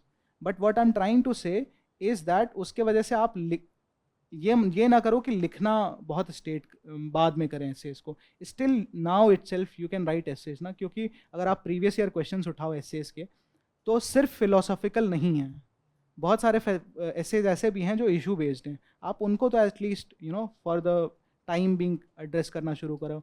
और इवन इन फिलोसॉफिकल एसेज या टॉपिक्स, ऐसा नहीं है कि सारे टॉपिक्स आप नहीं समझ पाओगे एज ऑफ नाउ. ठीक है, आई वुड से कि ईच ईयर पेपर से एटलीस्ट जो एक सेक्शन में 4 टॉपिक्स होते हैं उसमें से एक तो समझ में आ ही गए ना, आप उसको अटेम्प्ट करो. ठीक है, the point is we always look for exceptions, है ना. ये एक गेम ऑफ साइकोलॉजी भी है ये exam. I'll tell you, I have given 4 mains, so I have somehow I think that this is true कि यूपीएससी ना जो पहला क्वेश्चन होता है ना किसी भी सब्जेक्ट का, जीएस का या फिर एथिक्स का या फिर even for that matter optionals का, पहला क्वेश्चन ऐसा होता है जिसमें ऐसी कोई टर्मिनोलॉजी फेंकी जाती है जो आपके सर से बाउंसर निकल जाए. ठीक है, and that has a psychological role for it, because पहले ही क्वेश्चन में अगर आप थोड़े से यू नो इंटिमिडेट हो गए तो that affects your confidence, and with low confidence you go on to give the rest of answers. तो फिर थोड़े खराब नंबर या फिर अपना बेस्ट आप नहीं दे पाते हो. ठीक है, तो it's a game of psychology as well. So again वही मैं कह रहा था, अगर ये चीज़ आप तब एड्रेस कर सकते हो जब आप एक्सेप्शंस पे नहीं जाओ, आप रूल पे जाओ. ठीक है, मोस्ट ऑफ द टॉपिक्स और let's say most of the questions are understandable, तो आप उनको पहले अटेम्प्ट करो. ठीक है, what I used to do is that मैं लास्ट क्वेश्चन से स्टार्ट करता था, 20वें क्वेश्चन से या फिर 11th क्वेश्चन से. ठीक है, तो that is a better strategy, intimidate अगर नहीं होना है. And again this is also true with respect to essay. Essay क्या होता है ना, एस्से पहला पेपर होता है. ठीक है, और एस्से वो पेपर है जहाँ पे मेंटल कामनेस बहुत ज़रूरी है, क्योंकि ideas will flow the best only when you are calm. और पहले पेपर में इंसान कुछ भी हो काम तो नहीं होता है. ठीक है, आई वुड से कि अगर let's say you are not calm, you are anxious, और पहला पेपर जीएस पेपर है, स्टिल मैनेजेबल. जीएस फिर भी मैनेजेबल है, क्योंकि तुमको अल्टीमेटली पॉइंटर्स लिखने हैं, रिटेन करने होते हैं, है ना, अपने मेमोरी से, और पॉइंट्स लिखने हैं. तो GS is still manageable. But when it comes to essay, उस मोमेंट में ना, उसमें अगर आपका दिमाग शांत होगा तभी आपके बेस्ट ऑफ आइडियाज़ निकलेंगे. ठीक है, so again this is also a game of psychology which UPSC is playing. The first paper itself is a paper which requires lot of calmness, and you are never calm before the first paper. So managing emotions is a very integral part of the whole examination process itself. ठीक है? Sir, for current affairs, should we follow monthly magazines or newspaper and yearly comparison should work? Current affairs को I'll cover in slight detail कि कैसे करना है, specially for you as classroom students. ठीक है, because there are lot of resources of current affairs, तो थोड़ा एक कन्फ्यूज़न होता है कि क्या पढ़ें क्या ना पढ़ें, किस चीज़ का नोट्स बनाएं किसका नोट्स ना बनाएं. ठीक है, so if we talk about sources, first source is your newspaper, daily newspaper reading. Another source which I would, since I was also part of current affairs team, I would say is News Today. ठीक है, news today के बारे में सबको पता है. The third would be monthly magazine, and fourth is PT and mains 365. ठीक है, अब ईच सोर्सेस को अगर हम सेपरेटली देखें तो कवर कैसे करना है. When it comes to newspaper, do you make notes of newspaper? There is no need to make notes of newspaper, है ना. If you are making, don't do it, because ultimately it will take और cost you a lot of hours, isn't it. Newspaper अगर आप सिर्फ पढ़ रहे हो ना, तो वही अपने आप में 1-1.5 घंटा लगता है, और अल्टीमेटली न्यूज़पेपर पढ़ना है हमें. What you can alternatively do is, and which a lot of people don't do is कि आप whenever you read any newspaper, try to relate which topic does it deals with respect to my syllabus. तो उसके लिए best strategy ये है कि आप syllabus का बहुत सिग्निफिकेंस है, इसलिए सिलेबस के आप 4-5 कॉपी निकलवा लो, है ना, प्रिंट आउट्स. एक अपने रूम के वॉल पे लगा लो, ठीक है, एक आपके बैग में होना चाहिए, एक आपके स्टडी टेबल पे, और एक ऐसे ही कहीं पड़ा होना चाहिए. And the point of it is कि it should be very much accessible to you, है ना. और whenever you are reading something, you should try to relate which part of the syllabus does it deal with. And for example, if you are reading some topic which is mentioned, in the newspaper, and you relate ki ye, let's say there is a topic in GS2 which says impact of bilateral or multilateral relations on India's interest. ठीक है, आपने newspaper का topic पढ़ा and you are able to connect that this deals with GS2 this topic, then आपका जो एक mental attitude है ना उस न्यूज़ आर्टिकल के प्रति, वो थोड़ा सा चेंज हो जाएगा. You will try to understand कि ये इसमें how India is getting affected with this bilateral और multilateral agreement. Similarly, it goes with all other topics as well.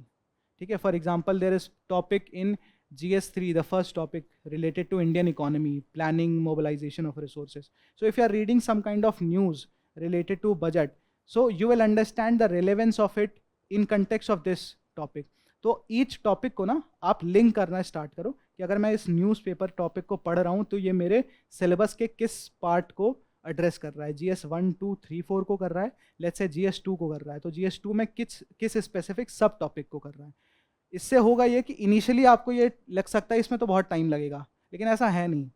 ये शुरू के 10-15 दिन आपको ऐसा लग सकता है थोड़ा टाइम लग रहा है, बार बार देखना पड़ रहा है, but there after you will automatically be able to connect, क्योंकि वही कुछ 2, 4, 5, 6 टॉपिक्स हैं जो न्यूज़पेपर में रेगुलरली लेट्स से क्लिक होते हैं. ठीक है, स्कीम्स रिलेटेड टॉपिक होते हैं, देन इनिशिएटिव्स रिलेटेड, आपका एक टॉपिक है initiative related to social sector, health, education, ये वाला. ठीक है, तो इस टॉपिक से रिलेटेड बहुत सारे news articles every day basis पे आपके पेपर में आते रहते हैं. ठीक है, तो again rather than making newspaper notes, do this, because this will link you that article with the syllabus, and ultimately आपका जो ऑब्जेक्टिव है आंसर राइटिंग है मेंस का, ठीक है, उससे भी आपको अलाइन करेगा ये एक्टिविटी. ठीक है, so newspaper should, you know, if you are not making notes, and purpose read करना है न्यूज़पेपर का, अगर आप उस पर्पस पे स्टिक करते हो तो मैक्सिमम 1.5 घंटा लगना चाहिए, है ना, 1.5 से 1 आवर 45 मिनट, उससे ज़्यादा नहीं. ठीक है, the second element is news today. News today की वीडियो आती है, आपने सुबह न्यूज़पेपर पढ़ा और शाम को आपने बस वीडियो देख ली, दैट्स इट. स्ट्रेस लेने की कोई ज़रूरत नहीं है कि मुझे न्यूज़ टुडे में सब कुछ याद कर लेना है, बिकॉज आई अंडरस्टैंड इतना सारा डेटा होता है और, है ना, इतनी सारी नई इन्फॉर्मेशन होती है, साइंस रिलेटेड कुछ बहुत यूनिक चीज़ें होती हैं, तो वो बहुत इंटिमिडेटिंग हो जाता है कि मुझे क्या ये सब कुछ याद करना है. नहीं, याद नहीं करना है, बस आपको न्यूज़ टुडे देखना है, सुनना है. ठीक है, और द पॉइंट बीइंग क्या होता है कि चीज़ें ना करंट अफेयर्स में याद करनी नहीं होती हैं. When you read something repetitively आपको चीज़ें याद हो जाती हैं, and that is the objective, कि सुबह you read a something article and then in the evening you saw the News Today, और न्यूज़ टुडे में उसको एक GS अप्रोच से, है ना, आंसर राइटिंग अप्रोच से, एग्जाम रिलेवेंस अप्रोच से उसी टॉपिक को प्रेजेंट किया गया. लेट्स से गवर्नर रिलेटेड कोई न्यूज़ आई, governor is, you know, there was recently this news a lot of कि governors was not allowing the bills to be passed. ठीक है, वो रोक रहे थे. तो इससे आप जब न्यूज़ टुडे में यही चीज़ कवर होगा, how it will be covered, the relevant provisions, those will be covered with respect to governor, the powers of the governor, है ना, the issues that it is creating related to federalism, this will be covered. तो उसी topic को उन्होंने एक तरीके से आपके GS के लिए अलाइन कर दिया, है ना. तो just read it, don't be intimidated by it. हर चीज़ याद नहीं करनी है और नहीं याद हो सकती, जितना भी मेहनत कर लो. ठीक है, so that should not be objective कि मुझे याद करना है. The third is monthly. ठीक है, मंथली, अब मेरा यहाँ ओपिनियन ये है, I did not use to cover monthly in my 6th, 5th, 4th attempt, because I felt I did not had the need to. But for you as a first attempter, you do have to cover monthly as well, क्योंकि monthly आपको ना वो feed देता है, वो fodder देता है कि कहाँ से लिखें, because monthly में ना कई बार वो static चीज़ें भी cover हो जाती हैं, है ना. If you are reading monthly, you will come across lot of static concepts as well, है ना. और let's say right now we are starting preparation और हमारा कोई interaction नहीं है न्यूज़पेपर से या करंट अफेयर से previously. So current affairs monthly magazine gives us that kind of fodder, है ना, जो हम अपने आंसर्स में यूज़ कर सकें. हमें हमारा वो लिंक इस्टेब्लिश करता है पास्ट से भी कि लेट्स से कोई current affairs related development currently है, how it would be happening in a few years back. ठीक है, फॉर एग्जांपल आर्टिकल 370 रिलेटेड एक जजमेंट आया था, तो when it was retrieved then probably you did not started preparation. तो वो एक कंटेक्स्ट आपका क्लियर करता है मंथली मैगजीन. तो मंथली मैगजीन का भी नहीं बनाना है नोट्स. ठीक है, the best you can do is underline things which you feel is relevant, और स्टिकर्स वगैरह लगा लो, वो सब कर सकते हो. और लेट्स से आपको अपने नोट्स में कोई चीज़ अपडेट करनी है, उसको कर सकते हो आप through your monthly. But separate notes banana again it is very exhaustive. ठीक है, आप क्लासेस कर रहे हो, ऑप्शनल की भी क्लासेस चल रही होंगी, मंथली अपने आप में पढ़ने में इतना समय लगता है, फिर नोट्स बनाना ओवरवेलमिंग. ठीक है, द फाइनल एलिमेंट और the fourth aspect is PT 365 और मेंस 365. ये आएगा कब? जब आपका प्रीलिम्स आने वाला होगा, उसी दौरान पढ़ना है. ऐसा नहीं है कि पहले के भी PTs पढ़ रहे हैं, नो नीड. ठीक है, और उसमें PT की अगर बात करें तो प्रीलिम्स के लिए what I used to do was I used to cover each and every PT 365 as and when it came. पहले पॉलिटी की आती है, फिर इकोनॉमिक्स की आती है, and I use to make brief notes here. यहाँ पे मैं बनाता था because here my objective was कि मुझे रिविजन करना है. ठीक है, और रिविजन आप पूरी PT का रिविजन नहीं कर सकते, दोबारा उसको आप पढ़ के रिवाइज करो. अगर आप ऐसा सोच रहे हो then it's very tedious task. तो मैं जहाँ भी मुझे, और हर चीज़ के नोट्स नहीं, where I felt that this information was necessary for me. ठीक है, वो आपका एक खुद का कॉल होता है based on your let's say strengths and weaknesses, कि किस चीज़ का मुझे नोट्स बनाना और क्या एग्ज़ाम के कंटेक्स्ट में रेलेवेंट है, उसके नोट्स बनाए और उसको मैं कॉन्स्टेंटली रिवाइज करता था. ठीक है, for each PT, polity, economy, geography, जो भी हैं subjects. So this was for PT and same with respect to mains 365 as well. Mains 365 में एक और एस्पेक्ट है डेटा. कई बार हमको मतलब अपने आंसर्स में ना डेटा इंटीग्रेट करने होते हैं, तो मेंस 365 में एक बहुत अच्छा सेक्शन है डेटा के लिए, हर एक उसमें आर्टिकल्स में ना. तो वहाँ से आप डेटाज एक्सट्रैक्ट करो और उसको बार बार रिवाइज करो, ताकि आपको एग्ज़ाम के दौरान ना वो डेटा बहुत एक्सेसिबल हो आपके माइंड में, and it elevates your answer when you use examples, datas, usages of maps. ठीक है, डायग्राम्स, इन चीज़ों को, फ्लो चार्ट्स, इनको जब भी आप इंटीग्रेट करते हो अपने आंसर्स में, it elevates it. So I think I have covered most of the aspects of current affairs. और अल्टीमेटली क्या होता है ना कि what is covered in newspaper will be repeated in monthly, will be repeated in News Today, it will be repeated in monthly, and it will again be repeated in PT 365. अगर इतनी बार आप कर रहे हो तो चीज़ आपको याद करनी नहीं होगी, वो हो जाएगी. एंड अल्टीमेटली आप जब प्रीलिम्स के पेपर्स दोगे, मॉक्स दोगे या PYQs दोगे, उसमें भी तो करंट अफेयर्स कहीं ना कहीं रिपीट होगा ही, उसके रिविजन में भी करंट अफेयर्स आपका प्रिपेयर होगा. सो don't B too much stressed out about these things. The problem is हम हमेशा परफेक्शन के पीछे भागते हैं कि हर चीज़ के नोट्स होने चाहिए, है ना, न्यूज़पेपर के भी. तो अल्टीमेटली हमारा नोट मेकिंग ऑब्जेक्टिव बन जाता है, और सुंदर नोट्स होने चाहिए, वो भी एक है प्रॉब्लम.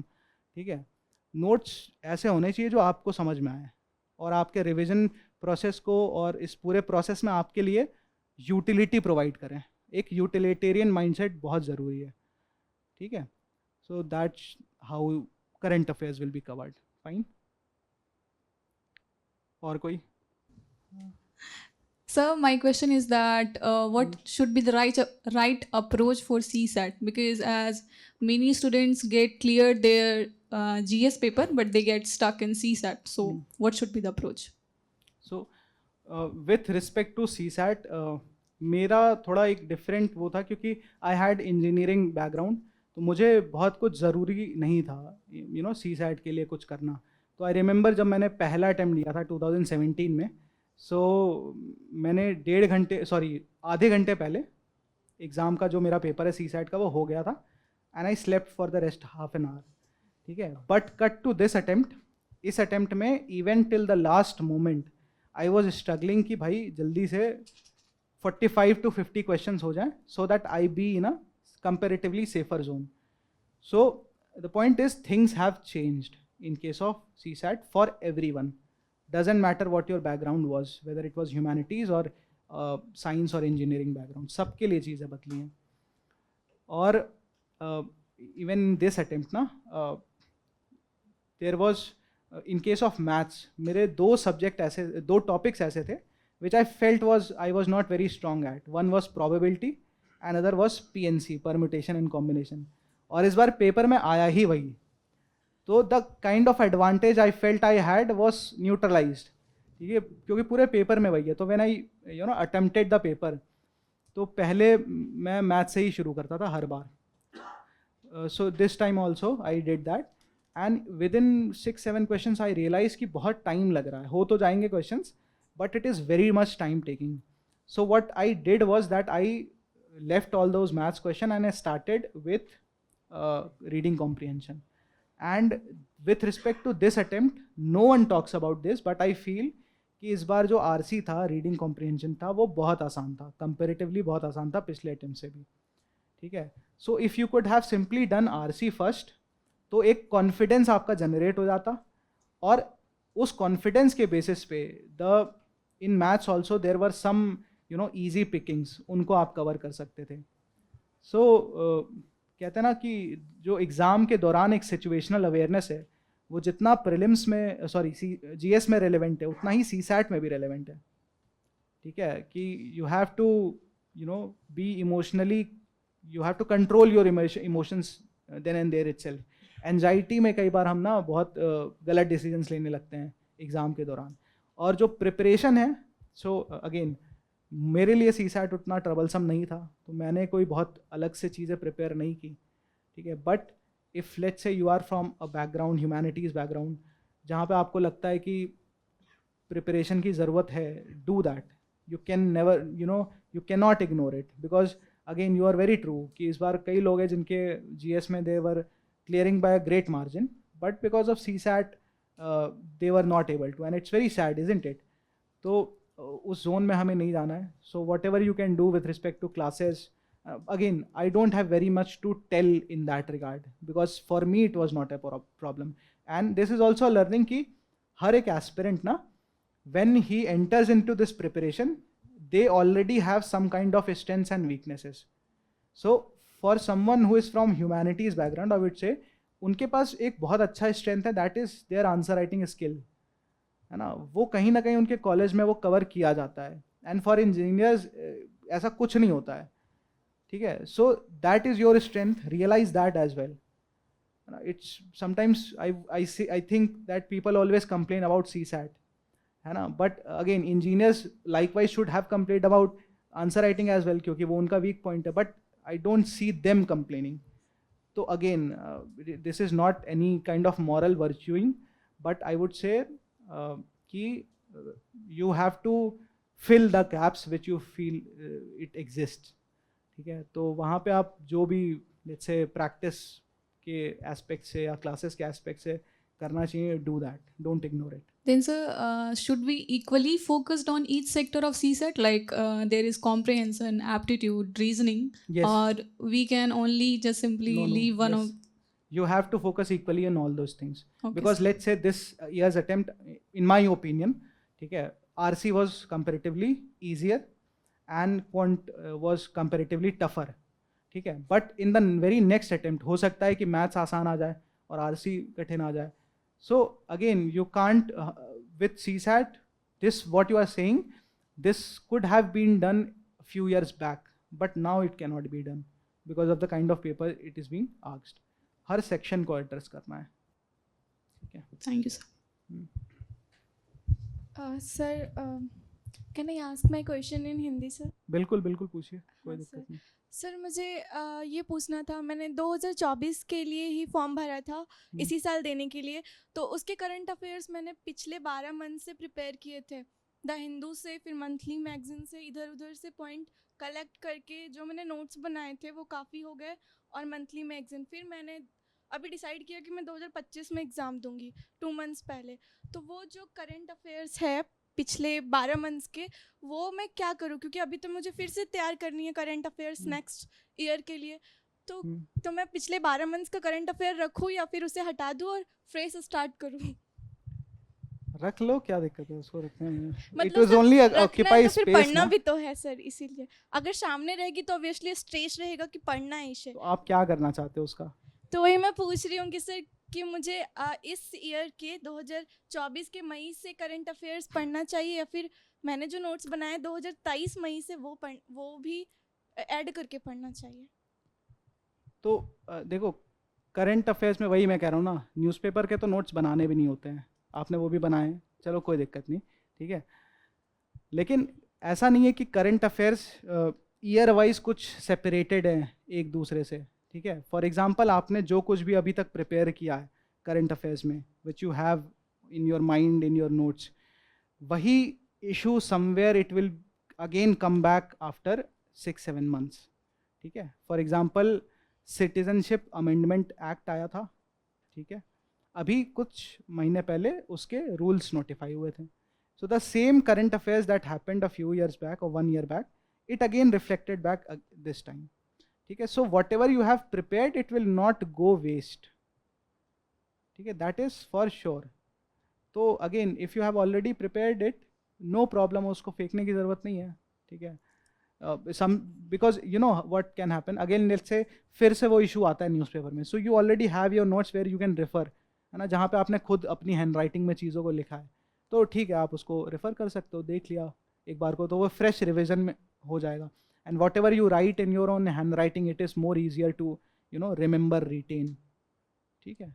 सर पर कुछ तो ऐसे टॉपिक्स होंगे ना जिसे हमें स्किप कर सकते हैं, जिसे हमें बाद में रिवीजन करने में सुविधा होगी, क्योंकि 2 इयर्स के करंट अफेयर्स लास्ट मोमेंट पे पढ़ना मुझे लगता है बहुत एग्जॉस्टिंग हो जाएगा जब मेरा प्रीलिम्स 2025 में रहेगा। नहीं पढ़ना उसको, there is no need to read it again. मतलब हम कितना पढ़ सकते हैं ना, let's say if you are giving 2025 attempt, है ना, तो एक साल का जो एक है ना current affairs, only focus upon that, ठीक है। आप 5-6 साल के नहीं पढ़ सकते, इट्स वेरी, अगेन वो एक आइडियल के तरफ हमारे प्रिपरेशन को ले जाना है। Again, UPSC does not comes with any kind of advice कि आप 1 साल के ही करंट अफेयर्स पढ़ो या 2 साल के, ऐसा कुछ नहीं वो कहते हैं।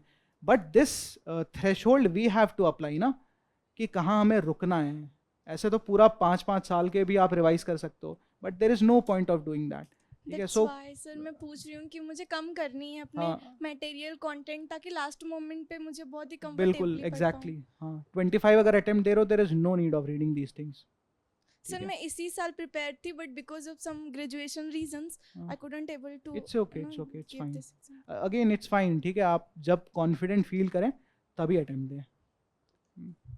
Sir second question I have, sir ऐसे कोट्स कहे जाते हैं कि बहुत ही रिलेवेंट होते हैं यूपीएससी मेंस एग्जाम में, ऐसे में लिखने में और एथिक्स में। तो कोट्स तो मुझे याद रहते हैं पर ऑथर के नाम नहीं याद रहते हैं, तो क्या ये मैंडेटरी है कि हम लोग कोट्स के साथ ऑथर का नाम लिखें? नहीं, मैंडेटरी नहीं है। बस कोट्स लिख देंगे और ऑथर का नाम ना भी लिखे तो मार्क्स नहीं ना काटेंगे? ऐसा कुछ नहीं होगा, बस अगर आप ऑथर का नाम लिख रहे हो तो सही ऑथर का नाम लिखना, ठीक है, वहाँ ब्लफ मत सर करना। मुझे याद ही नहीं रहते ऑथर के नाम, कोट्स बहुत सारे याद रहते हैं बट ऑथर्स का नाम रेयरली मुझे याद रहता है। ठीक है, तो कोई नहीं, आप कोट्स लिख के आ जाओ, ठीक है, थैंक यू। और ज़रूरी नहीं है कि हर जगह कोट्स लिखने ही है, ठीक है। For example, I did not use a lot of quotes, जो मतलब मुझे लगता था कि एस्से के कंटेक्स्ट में रेलेवेंट हैं and which I was able to recall, I only use those quotes, है ना।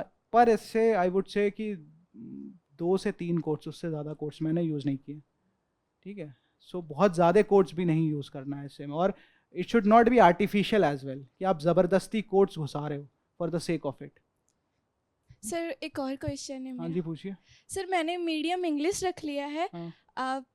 पर मैं अभी भी इंग्लिश बोलने में बहुत डरती हूँ, तो मुझे डर लगता है कि प्रीलिम्स मेंस क्लियर हो भी जाएगा, पर इंटरव्यू में क्या होगा अगर मैं ऐसे ही रुक रुक के बोलूँगी। तो ये सोच के इसके लिए क्या मुझे करना चाहिए अभी से, जिससे मेरा इंटरव्यू ना दिक्कत आए? सोचना बंद करिए पहले इंटरव्यू के बारे में. Interview is the most easiest part of the whole process, है ना. एंड इंटरव्यू बोर्ड इज, मतलब they are very open minded. ठीक है. In fact you are given this option कि आप what medium of you want in terms of interview. अगर आपका English medium है तो भी आपको ये ऑप्शन मिलेगा. There itself you can choose कि आई वांट हिंदी मीडियम. ठीक है. और in fact I would say, let's say अगर आपने गलती से वो भी इंग्लिश मीडियम भर दिया है, तो even you can very respectfully ask the board itself कि सर और ma'am, I am comfortable in Hindi, so if you allow please if I can speak in Hindi language. They will be very open about it. ठीक है. मेरा खुद का medium English था, but because I belong to Gorakhpur UP, so they generally tended to ask me questions in Hindi. Hindi में ही वो पूछना स्टार्ट करते थे. सो it is very rude if someone asks you in Hindi and you reply in English, or again if someone asks you in English and you reply in Hindi. ठीक है. तो I also used to reply in Hindi and there is no problem about it. It's a simple conversation. ठीक है. वो कोई interrogation नहीं है वो, या फिर आपके इंग्लिश स्पीकिंग स्किल्स को भी टेस्ट नहीं कर रहे हैं. अगर आपने कौन सी मूवी थी, 12th फेल देखा है, तो ऐसा कुछ नहीं होता हाँ है. सर, पर वो सोच सकते हैं ना कि मीडियम अभी तक पूरा इसने इंग्लिश रखा है, पर she is not being able to speak English fluently. So अगर लेट्स से आपसे पूछता भी है we can कोई इस तरीके से, underestimate. इससे अगर आपसे पूछता भी है, तो you can say that I think I express my views best, या फिर हिंदी में कि मैं अपने विचारों को सबसे अच्छे से तभी एक्सप्रेस कर पाती हूँ जब मैं हिंदी बोलती हूँ, है ना. इस वजह से मैंने medium of interview Hindi choose किया, and there is nothing wrong about it, isn't it? Thank you so much. Anything else related to means answer writing? Sir, my question is that as you have mentioned, you have written 4 mains. Like, this is a very great thing that यहाँ पे 6 attempts तक रुकना बहुत बड़ी बात होती है.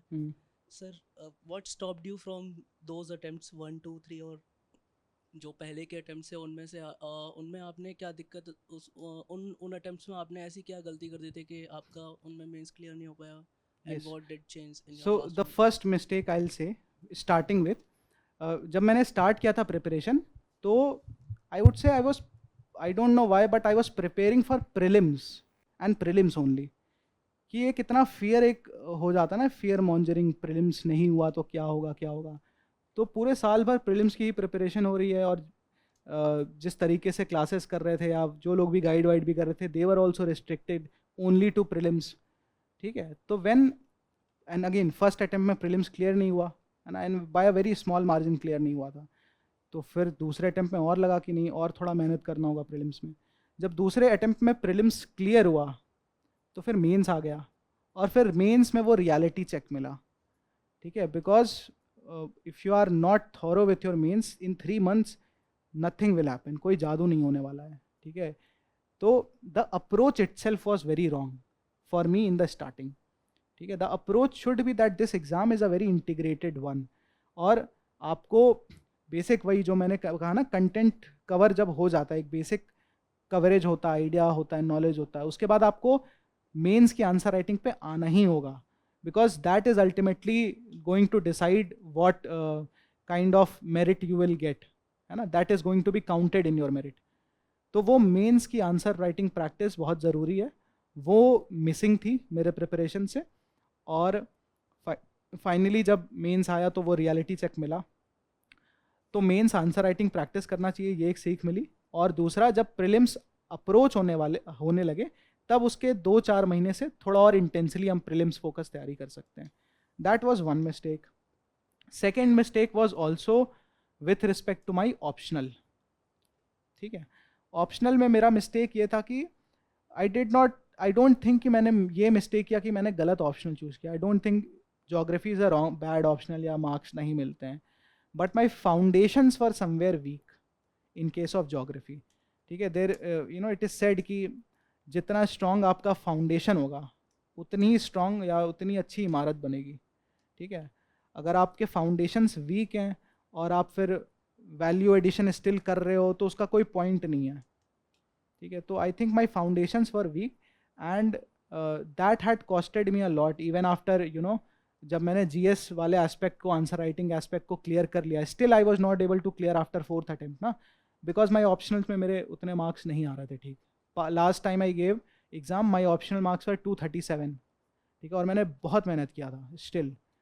तो that somewhere were addressed by Himanshu sir classes, ठीक है, वो मैंने क्लासेस की. तो समवेयर वहाँ पे, बिकॉज ज्योग्राफी ना, अगेन ज्योग्राफी के बारे में अगर मैं बताऊँ, इट इज़ अ, किसी का ऑप्शनल है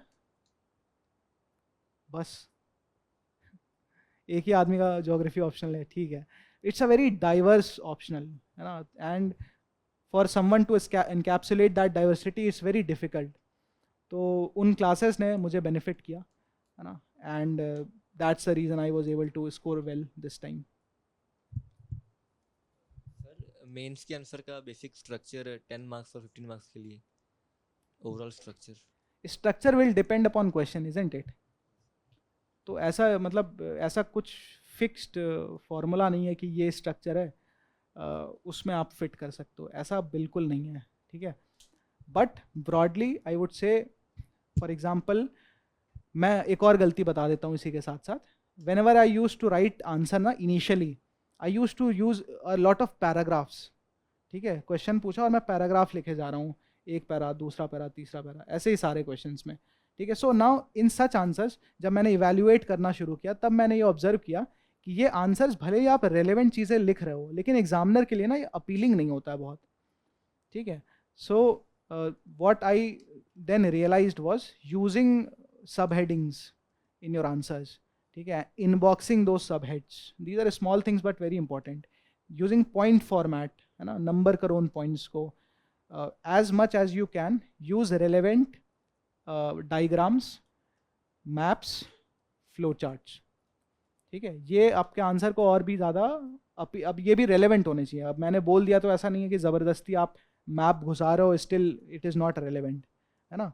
ये रेलेवेंट भी होने चाहिए. और so based on what's the need of the question, इस तरीके से आप इन चीज़ों को भी इनकॉर्पोरेट करो, then answers are comparatively better. और इसमें एक ये भी है कि कीवर्ड्स को भी जिस तरीके से क्वेश्चन पूछे जाते हैं, दैट्स ऑल्सो वेरी इंपॉर्टेंट, ठीक है. उसमें कोई इशू कीवर्ड वगैरह में? तो because why am saying keyword, because keyword ultimately determine कि आपको लिखना क्या है, ठीक है. For example if someone is asking illustrate, तो there you have to use examples. If you are not using it then the answer is incomplete, है ना. Somewhere let's say it is asked mention, ठीक है, तो वहाँ पे हम क्या करते हैं कि मेंशन करने के साथ साथ इलेबोरेट भी कर रहे हैं, जिसकी कोई नेसेसिटी है नहीं, ठीक है. When you are using this keywords mention, highlight, तो वहाँ सिर्फ आपको नाम लिखनी है चीज़ों के, कुछ एक्सप्लेन नहीं करना है. But let's say the same keyword was explain और द कीवर्ड इज़ वाई, तो आपको एक्सप्लेन भी करना है, ठीक है. देन आई वुड से कि ना, इसको अगर मैं थोड़ा सा ब्रॉडली एक्सप्लेन कर दूँ, there are 5 major types of keywords, ठीक है. एक है व्हाट टाइप ऑफ कीवर्ड, ठीक है. व्हाट में ना you have to only mention things, explain नहीं करना है, ठीक है. तो इसमें आ गया मेंशन, हाईलाइट, इस तरीके की चीज़ है व्हाट टाइप. दूसरा है why type of keyword. Why type of keyword में ना आपको थोड़ा सा एक्सप्लेन भी करना है, यहाँ पे जैसे कि वाई, हाउ, एक्सप्लेन, इस तरीके की चीज़ें हैं. The third type of keyword is analysis type of keywords, जहाँ पे अभी किसी ने बोला discuss, analyse, critically analyse, critically assess, examine. यहाँ पे you have to somewhere present both sides of the spectrum, ठीक है. और let's say critically analyze है तो critical aspect थोड़ा सा 60% रहेगा और positive aspect थोड़ा 40% रहेगा. Then another type of keyword is example type keyword. यहाँ पे आपको explain करना है but using examples. For example, illustrate, elucidate, इस तरीके. इलस्ट्रेट में सिर्फ एग्जाम्पल्स नहीं होते हैं, you can also illustrate by using diagrams, maps, इस तरीके से भी. And fifth type of keyword which is generally not asked, लेकिन कभी भी पूछ लेते हैं, is the formulatory type of keyword, जहाँ पे क्वेश्चन आता है कि let's say highlight the issues associated with digital India and formulate a suitable policy, ठीक है. These are the I would say highest level of question. What type of keyword, why type of keyword, example type of keyword, analysis type of keyword and formulatory type of keyword. ये एक तरीके से सबसे आई would से थोड़े से ना better questions होते हैं, है ना. You have to be slightly creative and intellectually strong to answer these, जहाँ पे कुछ फॉर्मुलेट करने की बात करें, फॉर्मुलेट अ स्ट्रैटेजी. ठीक है, जनरली क्वेश्चंस तो नहीं पूछे आते लेकिन पूछ सकते हैं इस तरीके के भी questions. Fine. Normal words use करें या फिर हैवी वर्ड्स यूज़ करें जिससे सर समझ आए, क्योंकि कुछ पॉइंट्स होते हैं जो हैवी वर्ड्स यूज़ ना करें तो मार्क्स नहीं मिलते हैं, नॉर्मल यूज़ करने से दिक्कत होती है. जैसे मैं आंसर राइटिंग जो लिखता हूँ उसमें नॉर्मल वर्ड्स यूज़ करता हूँ तो टीचर अंडरलाइन कर देते हैं. नॉर्मल वर्ड्स और हैवी वर्ड्स बहुत सब्जेक्टिव चीज़ है, हर इंसान के लिए अलग अलग हो सकते हैं, and that depends upon your knowledge level, है ना, अभी तक, या फिर vocabulary, knowledge level and vocabulary both. अब जैसे ज्योग्राफी है, अब वो सब्जेक्ट ही थोड़ा टेक्निकल इन नेचर है, जीएस में भी, है ना. इकोनॉमिक्स है, वहाँ पे भी थोड़ी टेक्निकलिटी है, तो वो टेक्निकल टर्म्स तो यूज़ करने ही होंगे. बट इन जनरल जहाँ तक हम बात करें, नॉर्मल जो English we use in terms of speaking, उतनी समझ में आ जाए वैसा यूज़ करना है. ठीक है, कोई ऐसा नहीं है कि कुछ they are looking for some unique type of expression of language. अगर वैसा है तो there is no problem. If someone is from that kind of a background की बहुत अच्छी इंग्लिश है तो यूज़ इट, नो प्रॉब्लम. अगर नहीं भी है तो उससे इनसिक्योर होने की ज़रूरत नहीं है. ठीक है, बट अगेन टेक्निकल टर्म्स जो सब्जेक्ट से रेलेवेंट हैं वो तो यूज़ करने पड़ेंगे. Yes sir, thank you sir.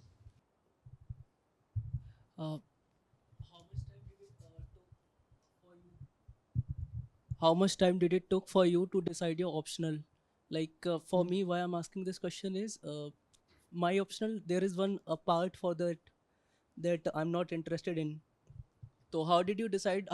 What was the time that when you decided that this is geography is the optional, geography is the subject I will go for as the optional, as my optional?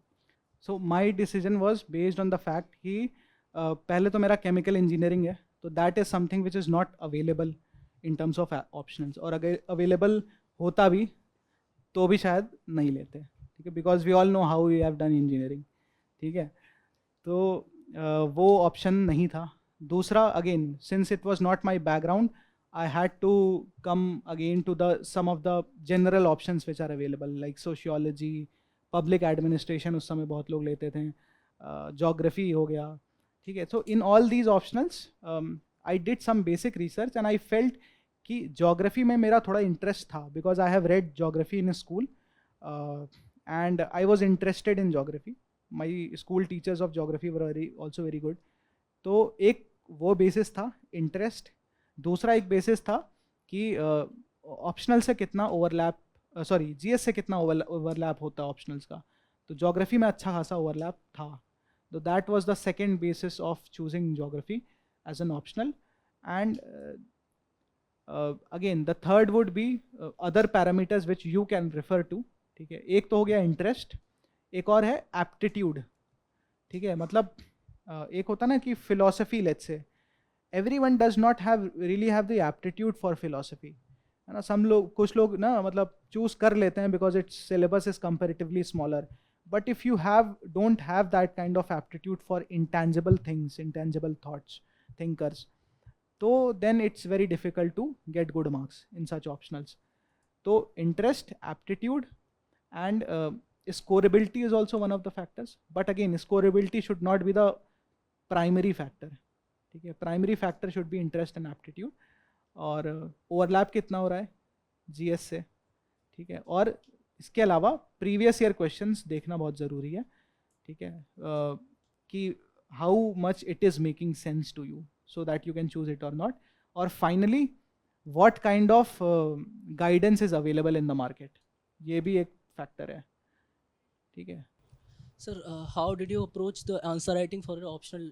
Like, did you go for the answer writing with your GS part only, or there was a particular period of time in your whole journey that you preferred the answer writing for optional? So optional की जो answer writing है ना, so optional is slightly different from GS. ठीक है, जैसे optional थोड़ा technical होता है. GS में भी हम ज्योग्राफी पढ़ते हैं, सोसाइटी से रिलेटेड भी चीज़ें GS में पढ़ते हैं, बट फॉर ज्योग्राफी या फिर सोशियोलॉजी और फॉर अदर ऑप्शनल्स थोड़ा सा टेक्निकल होता है. वहाँ पे आपको टेक्निकल कंसेप्ट्स और जो थिंकर्स होते हैं उनके जो भी उनकी प्रपोज वो करते हैं थ्योरीज वगैरह, वो सब यूज़ करनी पड़ती है अपनी आंसर राइटिंग में, ठीक है. सो वो I would say if you don't have background, take some kind of assistance, ठीक है. It may be in form of classes, it may also be in form of notes, ठीक है, of some good teacher, ठीक है. तो वो चीज़ है. और उसके बाद आंसर राइटिंग का मेरे ख्याल से अप्रोच सेम होगा, by going through each of the topics, once you cover the syllabus, going through each of the topics, assessing which previous PYQs were asked, and then answering those PYQs, and then also answering mock tests. Approach is same to as GS, but things are slightly technical in terms of optionals. So thank you so much. It was great interacting to you, and best of luck for whatever you do in life.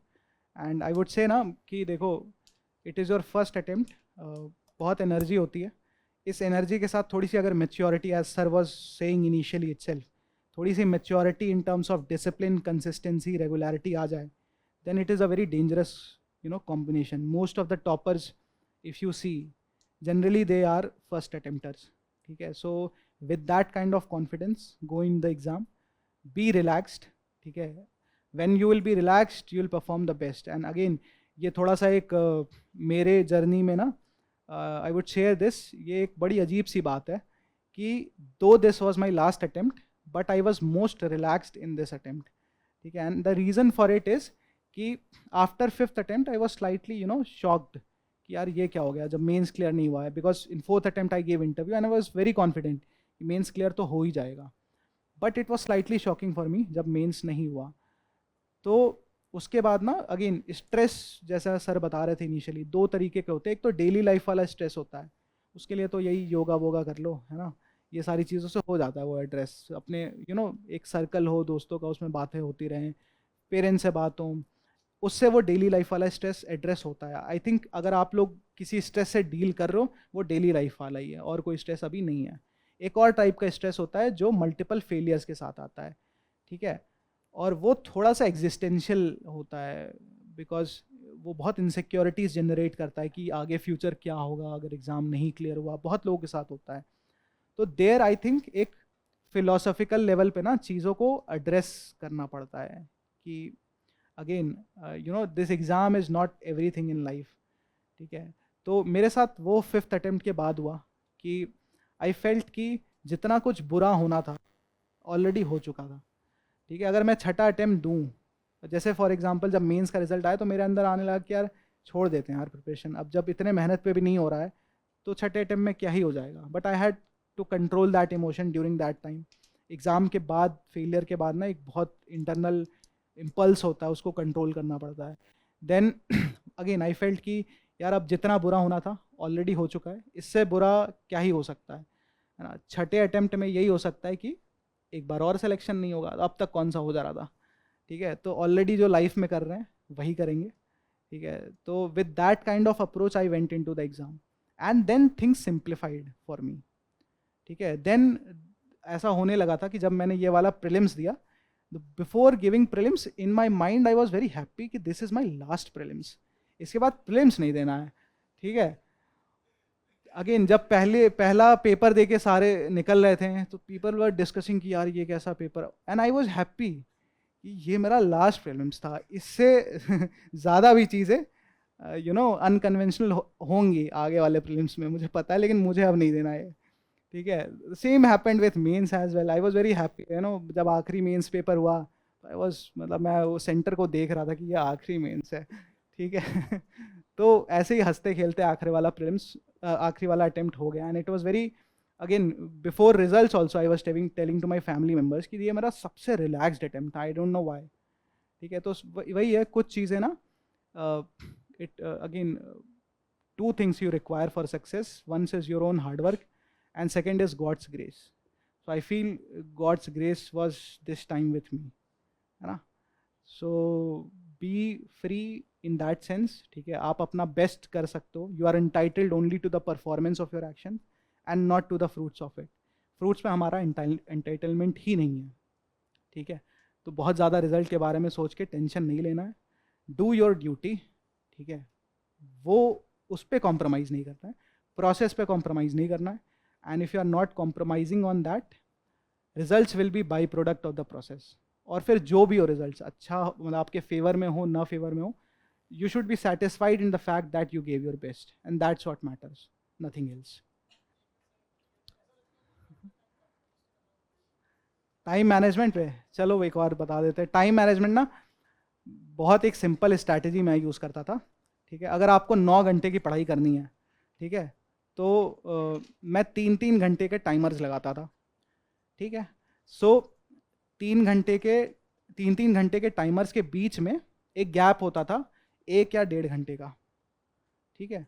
And in between these 3 hours itself 1 या 2 gap 5 minute के या 10 minute के, ठीक है. इस तरीके से cumulatively कोशिश करता था मैं 9 घंटे कवर करूं. बट अगेन सिर्फ घंटे कवर करना इंपॉर्टेंट नहीं है, ठीक है. इसमें एक ये भी इंपॉर्टेंट चीज़ हो जाता है कि आप प्लान करो कि आपको डेली बेसिस पे करना क्या है, ठीक है. वो प्लानिंग हो और उन चीज़ों को आप in that time you are able to do that gives satisfaction on daily basis. अगर अगेन जो आपका डेली बेसिस वाला स्ट्रेस है ना, वो अच्छे से इससे भी अच्छे तरीके से एड्रेस तभी होगा जब आप डेली प्लान करके चीज़ों को you are ticking your every day routine, ठीक है. तो उसमें do that in terms of time management. इसके अलावा कुछ टाइम मैनेजमेंट में इशू? ओके सर के पर्सनालिटी डेवलपमेंट में भी one of the highest marks है, ही score 200 which is a magical score for interview. तो कोई इंटरव्यू के रिगार्डिंग भी डाउट है तो आप लोग पूछ सकते हो.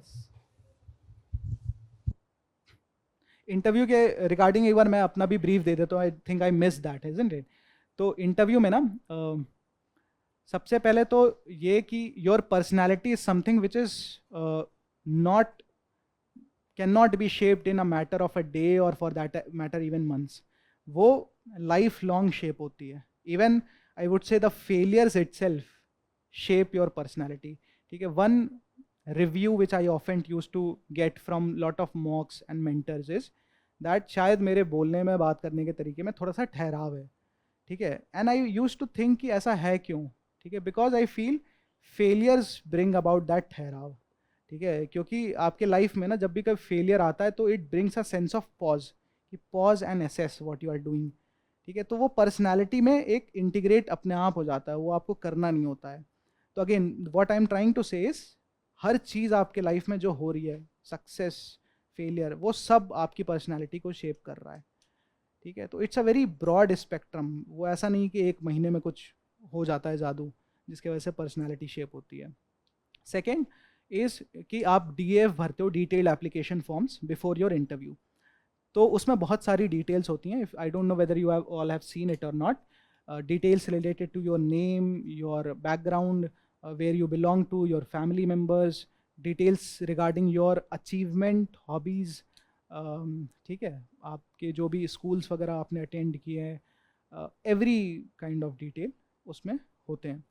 तो सबसे पहले आपको इन टॉपिक्स को भी प्रिपेयर करना है जो भी आपके डैफ में हैं, है ना. For example the place or state which you belong to, the basic geography of it, culture, the polity, the issues that it is facing, and particularly the significant issues that your state or place belongs to. For example मेरा जो interview का tone start ही हुआ था, आई belong to Gorakhpur. वहाँ एक disease है, Japanese encephalitis. It is a hotspot, unfortunately Gorakhpur is hotspot of that disease. तो वहीं से शुरू हुई चीज़ें. तो you have to prepare everything or every issue that somehow relates to your DAF, ठीक है, detail application form. This is one aspect. The second aspect is you have to cover certain issues, ठीक है. उसमें जैसे current affairs related जो भी चीज़ें हो रही हैं वो इंटरव्यू पर्सपेक्टिव से आपको कवर करना है उन इश्यूज़ को. And daily you have to be, it is during the time interview जब होने वाला हो, डेली बेसिस पे आपको न्यूज़पेपर्स और current affairs, you have to remain completely or as far as best of your capabilities you have to remain updated, है ना. और इसके अलावा आपका जो ऑप्शनल है, ऑप्शनल में I think interview में generally they don't go into that academic depth of it, but how your optional relates to governance or how your optional knowledge in एक general knowledge जो होता है ना geography का. For example मेरे previous interview में ना the very first question जो they asked, जो 2020 वाला interview था, वो था कि for my geography optional they said कि the earth has a tilt of 23.5, है ना, आप सबको पता होगा. Let's say if that tilt was not there, how things would be different on earth. So the point is they want you to at the moment think, analyze, वो उस capacity को भी check करना चाहते हैं, है ना, how can you think on your own feet. ठीक है. So that is the kind of questions they ask from job optionals. They won't ask you mains related question, वैसी चीज़ें तो नहीं पूछते हैं. ठीक है. ये हो गया जो आपको चीज़ें प्रिपेयर करनी है. But the time you go into the interview, the same thing which is relevant with essay is relevant here as well. You have to be very much relaxed. You have to go in with certain kind of confidence. Already you have covered 2 significant aspects or stages of the exam, and you have a great degree of content. And it is also said that PT is not a test of your knowledge, rather it is a test of your personality. ठीक है. आपसे वो एक interrogation नहीं करना चाहते हैं, एक सिंपल कन्वर्जेशन करना चाहते हैं before they handle you some very significant responsibility in administration. ठीक है. तो अगर रिस्पॉन्सिबिलिटी इतनी बड़ी है तो they simply want to assess कि क्या आप सक्षम भी हैं उस रिस्पॉन्सिबिलिटी को होल्ड करने के लिए या नहीं. तो उस अप्रोच के साथ जाना चाहिए, रिलैक्स होकर जाना चाहिए. When we are relax our mind works the best. And again, for me, I think interview has been the easiest part of all these 3 stages. And again, 200 marks आना थोड़ा सा लक का भी फैक्टर होता है, किस्मत भी आपके साथ थी शायद तब 200 नंबर आते हैं. Otherwise I think anywhere from 175 to 190 बहुत अच्छा स्कोर है इंटरव्यू में. ठीक है. That's it. Anything else? I guess we should wrap up. Thank you so much.